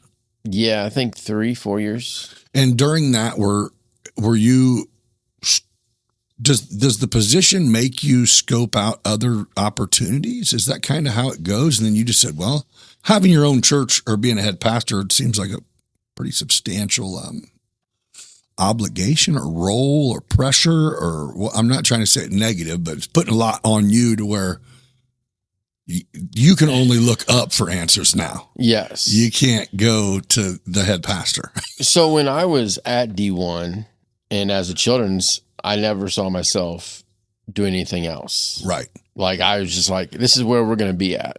Well, you did seem, the role was perfect, dude. You killed it. And so like we were having upwards families that were being a part of that were coming to church now. You made those connections and it was fun. And we did, wow, I can't even think of what program we were doing back there. But like people were engaged, people were having a good time. And then, things happen, like switching pastors, a few times in the Nazarene church as a pastor, like if your senior pastor leaves, you have to resign and the board decides to keep you on. So it's a whole package deal, and either you get re-invited to the party or it goes, well, we're going to see if the new guy's going to fill the new spots. Yeah. Gotcha. And that's the thing is like he could bring his own staff in and be like, see you guys. Right. And so like when Tim Crump left, I was like, oh man, this is nerve wracking. And then the board was like, we're going to keep you on. And then when Brian Powell came, like he kept some of us on and brought a couple of his own people in. And then when he left, that was kind of the big thing there is like when he left, people were like, oh, we're done. Like too much change going on. Right. And so then when Adam came in, he's like, oh, we'll keep you because we were actually growing in transition time, like Jeremiah and Daniel. You're still growing. It was like, and that's unusual because usually during transition time. Just the opposite. Yes. You're going to lose some, gain some, and hopefully balance. Yes. Right. But we were actually growing. And then when everything else happened, it's just kind of like my wife just got a new job at Catholic Charities. And I was like, okay, Lord, like I got to find a job. And what's that going to look like? And then our DS called and said, oh, I have a small church over there. And I was like, oh, you know where that's at? Right. And so we went and interviewed. And you pass it all the time. Look to your left. Yes. Yes. That big green, yellow bus. Like that's where we're at. Yeah. But it's different now. Cause now it's like, I don't have any other staff. Like it's just me. Really? Yeah. So it's like, all right, my staff meetings. Okay. What are we going to do? Okay. Have that on the way home. Yes. But it is a little bit more challenging. And now but is it Sunday school and kids church and all, but it's just volunteers doing it. Yes. Right? So there's no staff. We have people in place that Sure. lead the kids. And like right now we're trying to transition because we haven't had any youth, but now like Bella's a youth. We have a couple more people that are kids that are going to be coming up into the youth. So it's now we're like transitioning to try to find someone to fill in. But here's the thing is like, we're an older congregation. I mean, you're limited on what you can do. Right. And that's kind of the hard thing in trying to navigate through that is like, I can only ask so many people to do so many things. Right. And I can't ask somebody that's spiritually not there to lead. Sure. And so it is a lot different, and it is more looking up, be like, okay, Lord, I need your help on this. Is that what a lot of your life decision literally is just going, hey God, I'm listening. Well, yeah, I'm looking, you show me, I'll see it. Well, that's even thing going back to Decatur Christian is being bivocational. It's like, all right, Lord, do I stick around here, the public schools and hope that I'm making a difference, or can I make a real difference spiritually where I can talk about that with kids? Right. And so then he opened that door up. And so now I've connected with a lot of kids. And so it's just like, a lot of times it's just, all right, Lord, like, I got my first tattoo. What's that say? It says Isaiah 6:8, here I am, send me. That's kind of that's your thing. My thing is, all right, Lord, where do you want me? And who are you going to put in my way? And what opportunities are you going to give me? And that's my reminders. That's every day I got to look to him and say, okay, here I am, lead my day. Man, that's hard. It is. I mean, maybe it's not. I mean, it's faith, it's whatever. But man, that would just seems hard. It seems like extremely hard to go. Well, it is. I hope that you care about my refrigerator having food in it today, because it'd be nice to have this paycheck, but. Well, and that's the thing is, Maureen and I have gone through that life of living paycheck to paycheck. But somehow though, it's got to build a little bit of confidence in knowing that you put it in God's hands and somehow he hears you. And it works itself out. Yeah, it's not crazy. It's cool. Well, and sometimes it's like, just because I'm one of them, I need to see. Yes. You know, I mean, work in real world. I mean, business life and stuff like that. It's like, oh man, if I want to, I'm going to have exactly what I had when I went to sleep praying about it. If I didn't do anything, yeah, you know what I mean. You're going, hey, I'm here. Use me, show me, guide me, put me there. And that is hard because you are saying, I'm taking control off my life. And all right, Lord, what's that going to look like? And, we pray for more people at the church and it hasn't happened. It doesn't mean he's not hearing our prayers. It just means we're not ready for it yet. And so like, that's the mindset you have to have as a pastor and as a follower of Christ is it's not pass or fail. It's timing. Yeah. It's like, just because he didn't answer doesn't mean like, what did I do wrong? It's just like, it's not for this moment. Right. And then like later on, you see him respond to that prayer and it's like, oh, now I see what you made me trust you. You made me put my faith in you through that month, year, 5 years to answer that prayer. And so it is hard, but it's also so rewarding when you're like, okay, God saw. Is there any part of you ever? No, that's a terrible question. Never mind. No, you can ask it. I mean, is there a part of you ever where maybe things aren't going great, right? And you and your wife are sitting there where you're going, is this all bullshit? No, I wouldn't say that. It's more like it's one of these times we're being tested. Sometimes so you recognize that of going, okay. Yeah. All right. Yeah. So like, I wouldn't ever say that I sat there and be like, okay, God, this is stupid. But it's like, okay, God, what are you trying to show us? Yeah. Do I need to get on a ladder? Are you not hearing me? Yes. I'm gonna go to the top floor. Yes. Like how much more do I need to pray? But then again, it's like, where's my faith at? Like to have those conversations. And I don't think there's anything wrong with that. Having those conversations. Lord, are you hearing me? Yeah. Like I've been struggling with this and I need something. Show me something. But it's all going back to, okay, everything's in his hands. And you just have to know that. Remember that. Remind yourself of that. And that's hard because when you go through those hard times, you're like, God, where are you? Amron don't care what. Yeah. My power bill just doubled. God said he will provide. They're like, well, so will Amron, but it's going to be another $350. Yes. and it is hard. Like I can't imagine some of those people that go through hard things after hard things. Yeah. But then you find people that do that and they're still smiling. Yeah. And you're like, how do you do that? Well, no, it's kind of crazy because my faith is, I mean, I have strong faith. I think that there's been, like, I can almost count, like I can remember them so vividly where I was in situations, usually in business, to where things were just not going to work out. You know what I mean? I was going to have to figure something out or something, and it would almost be like something would fall into place and make me just go, all right, man. Good one, dude. Yeah. You know what I mean? Like you just had me panicking, bro.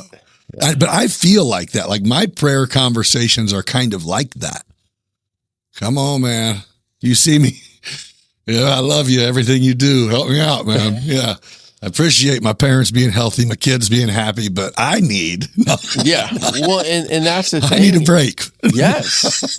Like we a lot of times turn and be like, oh, this is what I need. Yeah. And God's like, listen, calm down. This is what you need. Yeah. I got what you need. Yeah. And so do you. Yes. Yeah. That's powerful, dude. So it's a training, right? I mean, you weren't just like, were you kind of always have faith like that? Or it's like, well, no, I finally got put in a spot where that's my job. You know what I mean? This is where you're going, hey, this isn't volunteer work only because everything's so expensive to live. So I went through a time when I worked at the Park District where I kind of walked away from not necessarily my faith, Right. but I was living my world. Like I was doing what I wanted to do Sure. and doing things that I wanted to do and hanging out with people that were good friends of mine, but we just didn't do what I should be doing. Right. And those were some challenging years. I was living by myself, working in the park district, working the nights. And yeah, it was fun at Rotary Park and all that, but my life wasn't, I didn't feel satisfied. I didn't feel it fulfilling. And that's when God's like, listen, I called you into ministry. I need you to get back into ministry. And that's kind of that Tim Crump thing was like, I was struggling and Tim starts talking to me about, do you want? And as much as it sounds random. Yes, it was. It wasn't. It wasn't at random. The time. It was, like, but it wasn't. Yeah. So that was just God getting my attention. Of going, I get you like what you're doing. You can do that. Yeah. Do it And over here. so now, like I get to be an athletic director. I'm teaching Bible and a pastor. It's like, he's like, look, if you would have just waited on me, I brought all these things together for you. Right. And it's like, oh, so those hard times that I had to go through, those hard times that Ren and I had to go through, like he's now bringing us on the other side of that and be like, look, you guys were full of worry, anxiety, fear. He's like, I've taken care of you.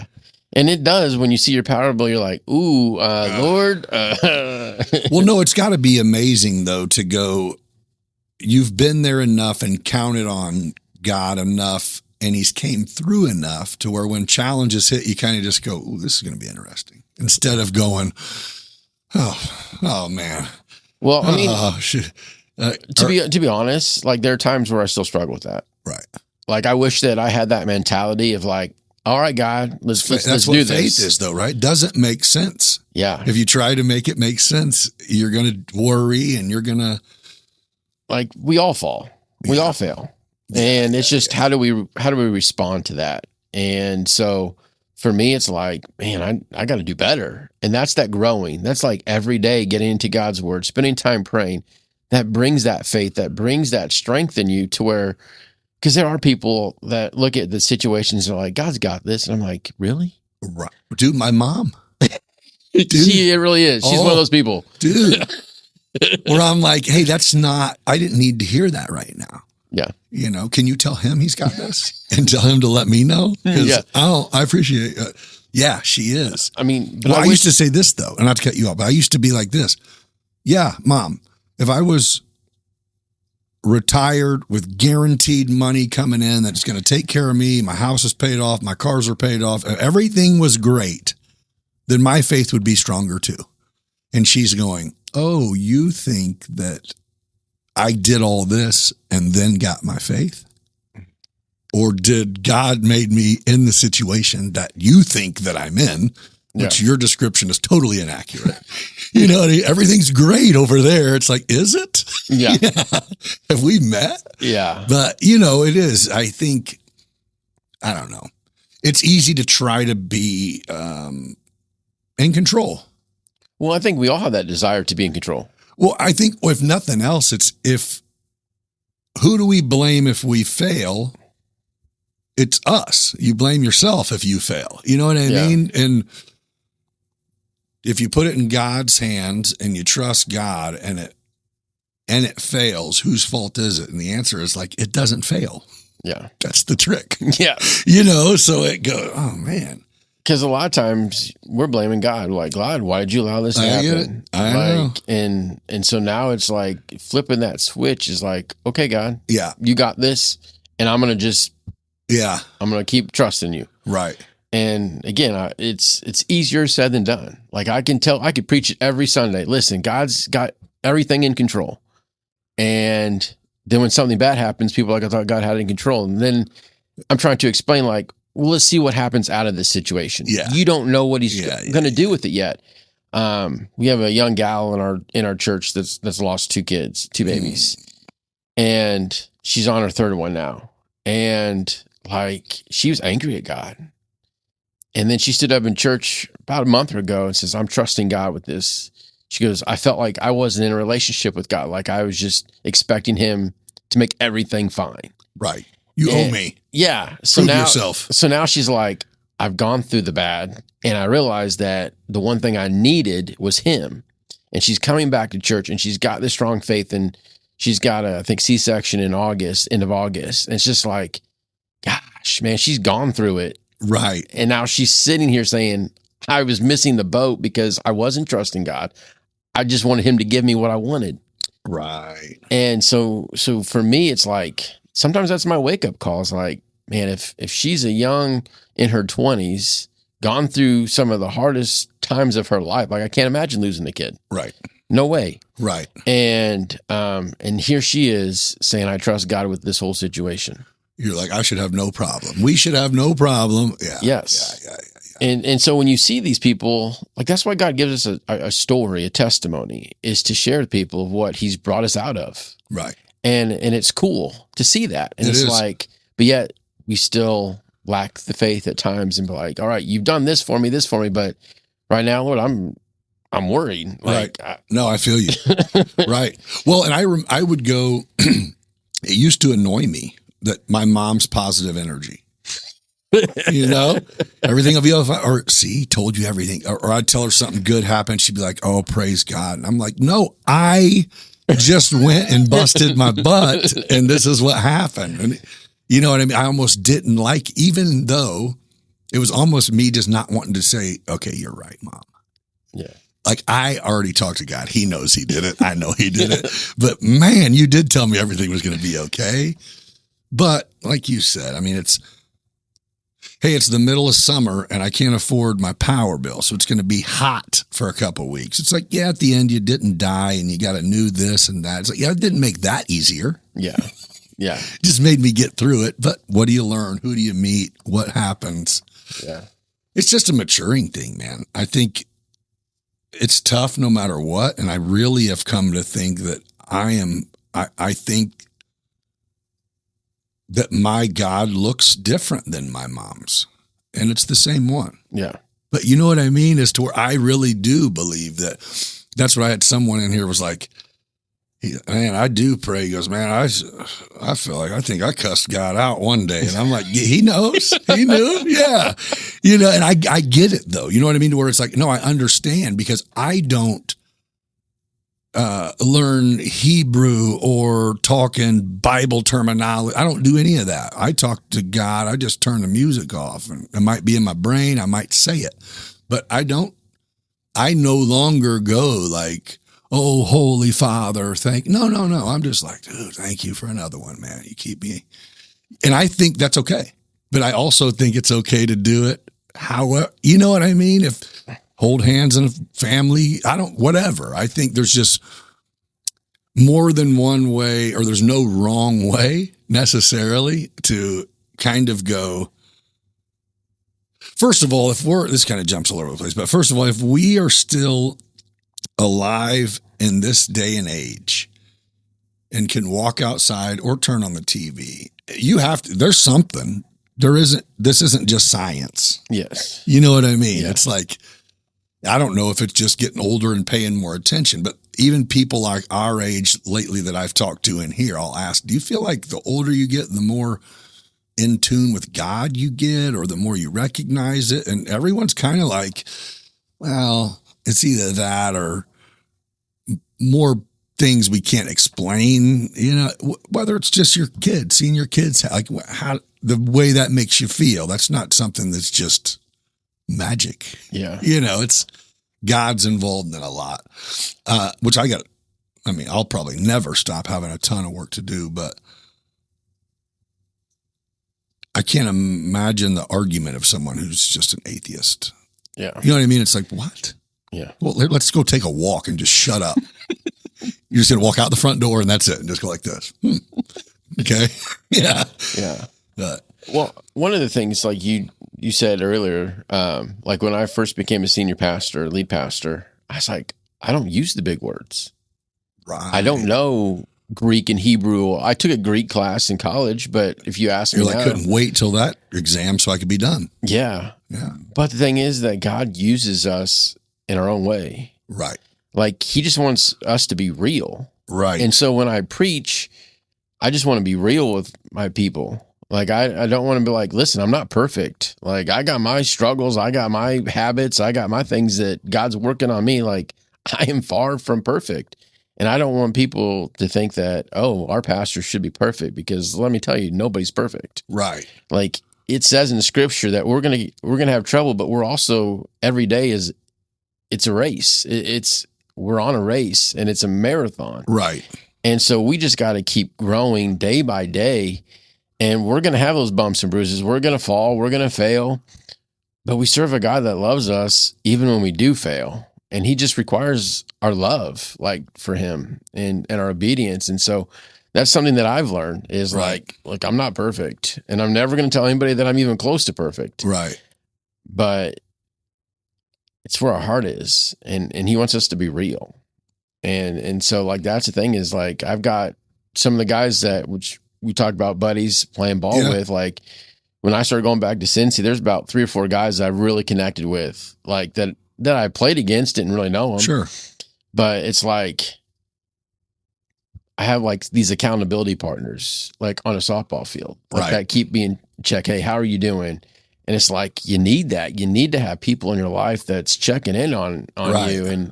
And there's times like, you know what, I've got a crappy week, or I sucked this week with my faith, or doing what I needed to do. And it's just having people there that lift you up and be like, hey, it's a new week. Right. And it's just like, oh, okay. Right.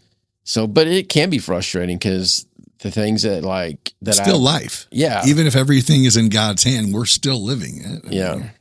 But one day it's going to be very rewarding for what we did here.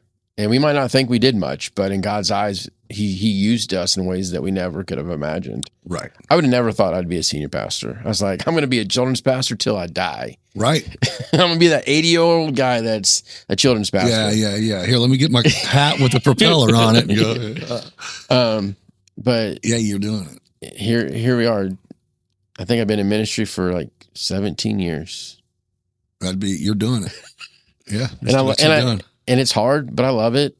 Like even softball, like that's a ministry to me, is being on the field with guys that may not be strong in their faith. And how am I reflecting Christ and how I play softball? Right. You didn't used to. No.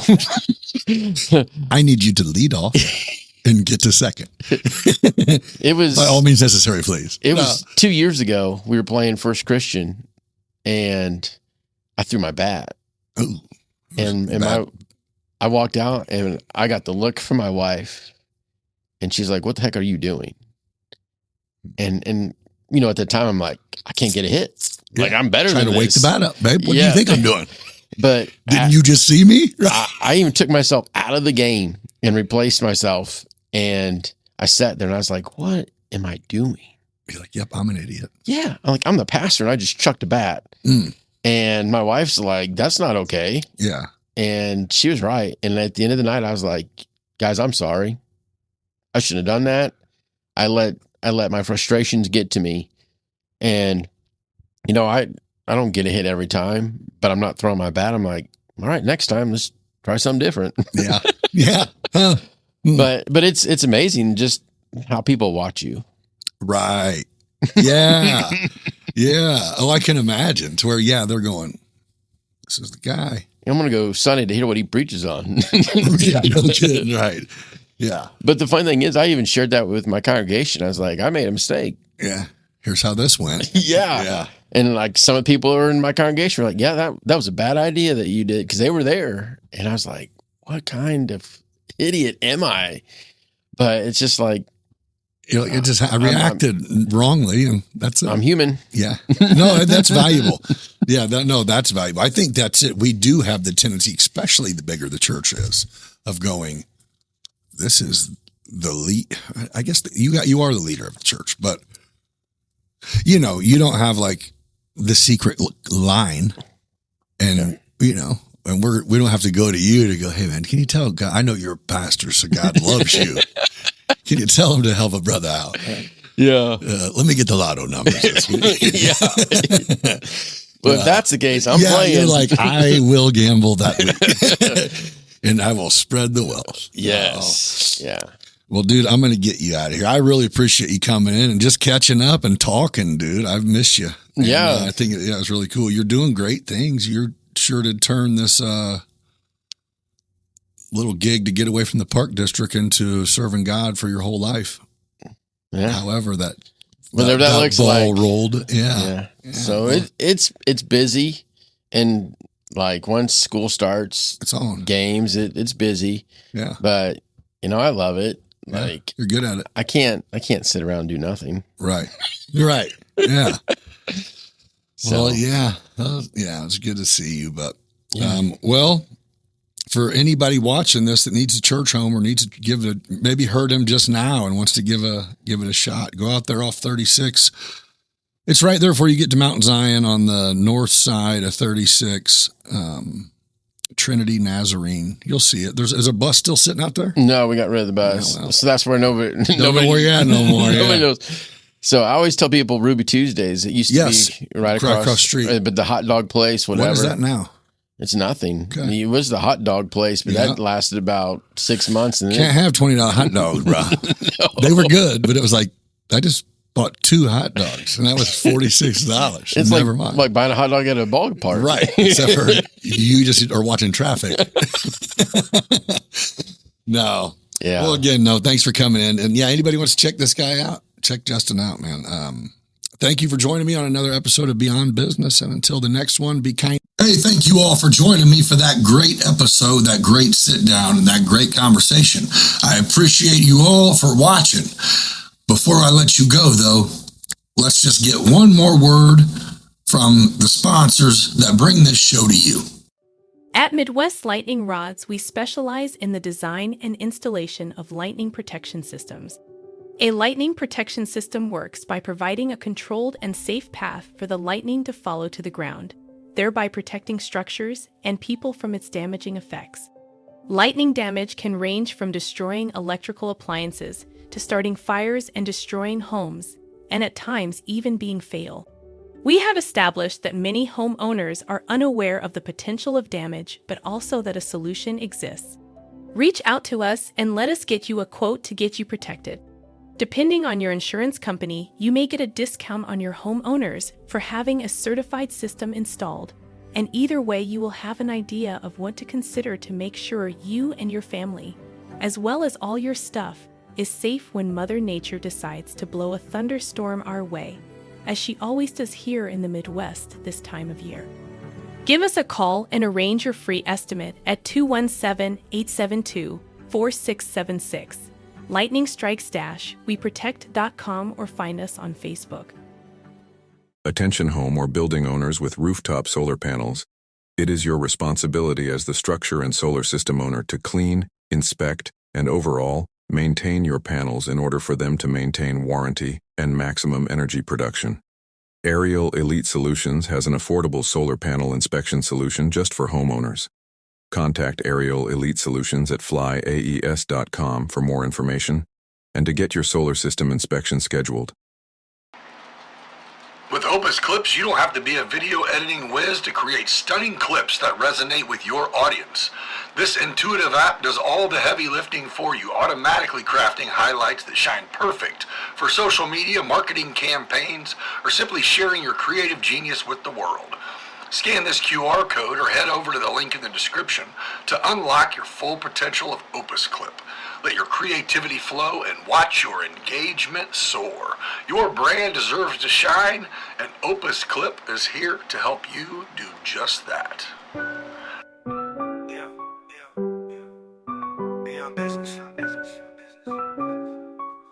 Yo, we on business. Yo, we out here hitting that grind. Podcast vibes, letting loose, unwind. Next on the mic, yeah, he flexing with pride. Meeting dope souls, taking you on the ride. Talking about life, not just that paper. Doing it big, ain't no time for a hater. People yap behind his back, but we rise like the sun. Gather round, fam, we just having some fun. Beyond business, it's a vibe, feel that thrill, getting intimate. May even get your heart filled. Meeting the legends, those raw and real. Digging deep thoughts, show you how to feel. From the block to the boardroom, we making that move. Beyond business, baby, yeah, we got the groove. Shout out to the hustlers, the real street thugs. We all eat together, no need for the drugs. Yeah, you blessed with the gift, determined to thrive. Nick's breaking it down, keeping that fire alive. Let's go deep like the ocean, no bluff. Beyond business, baby, we can't get enough.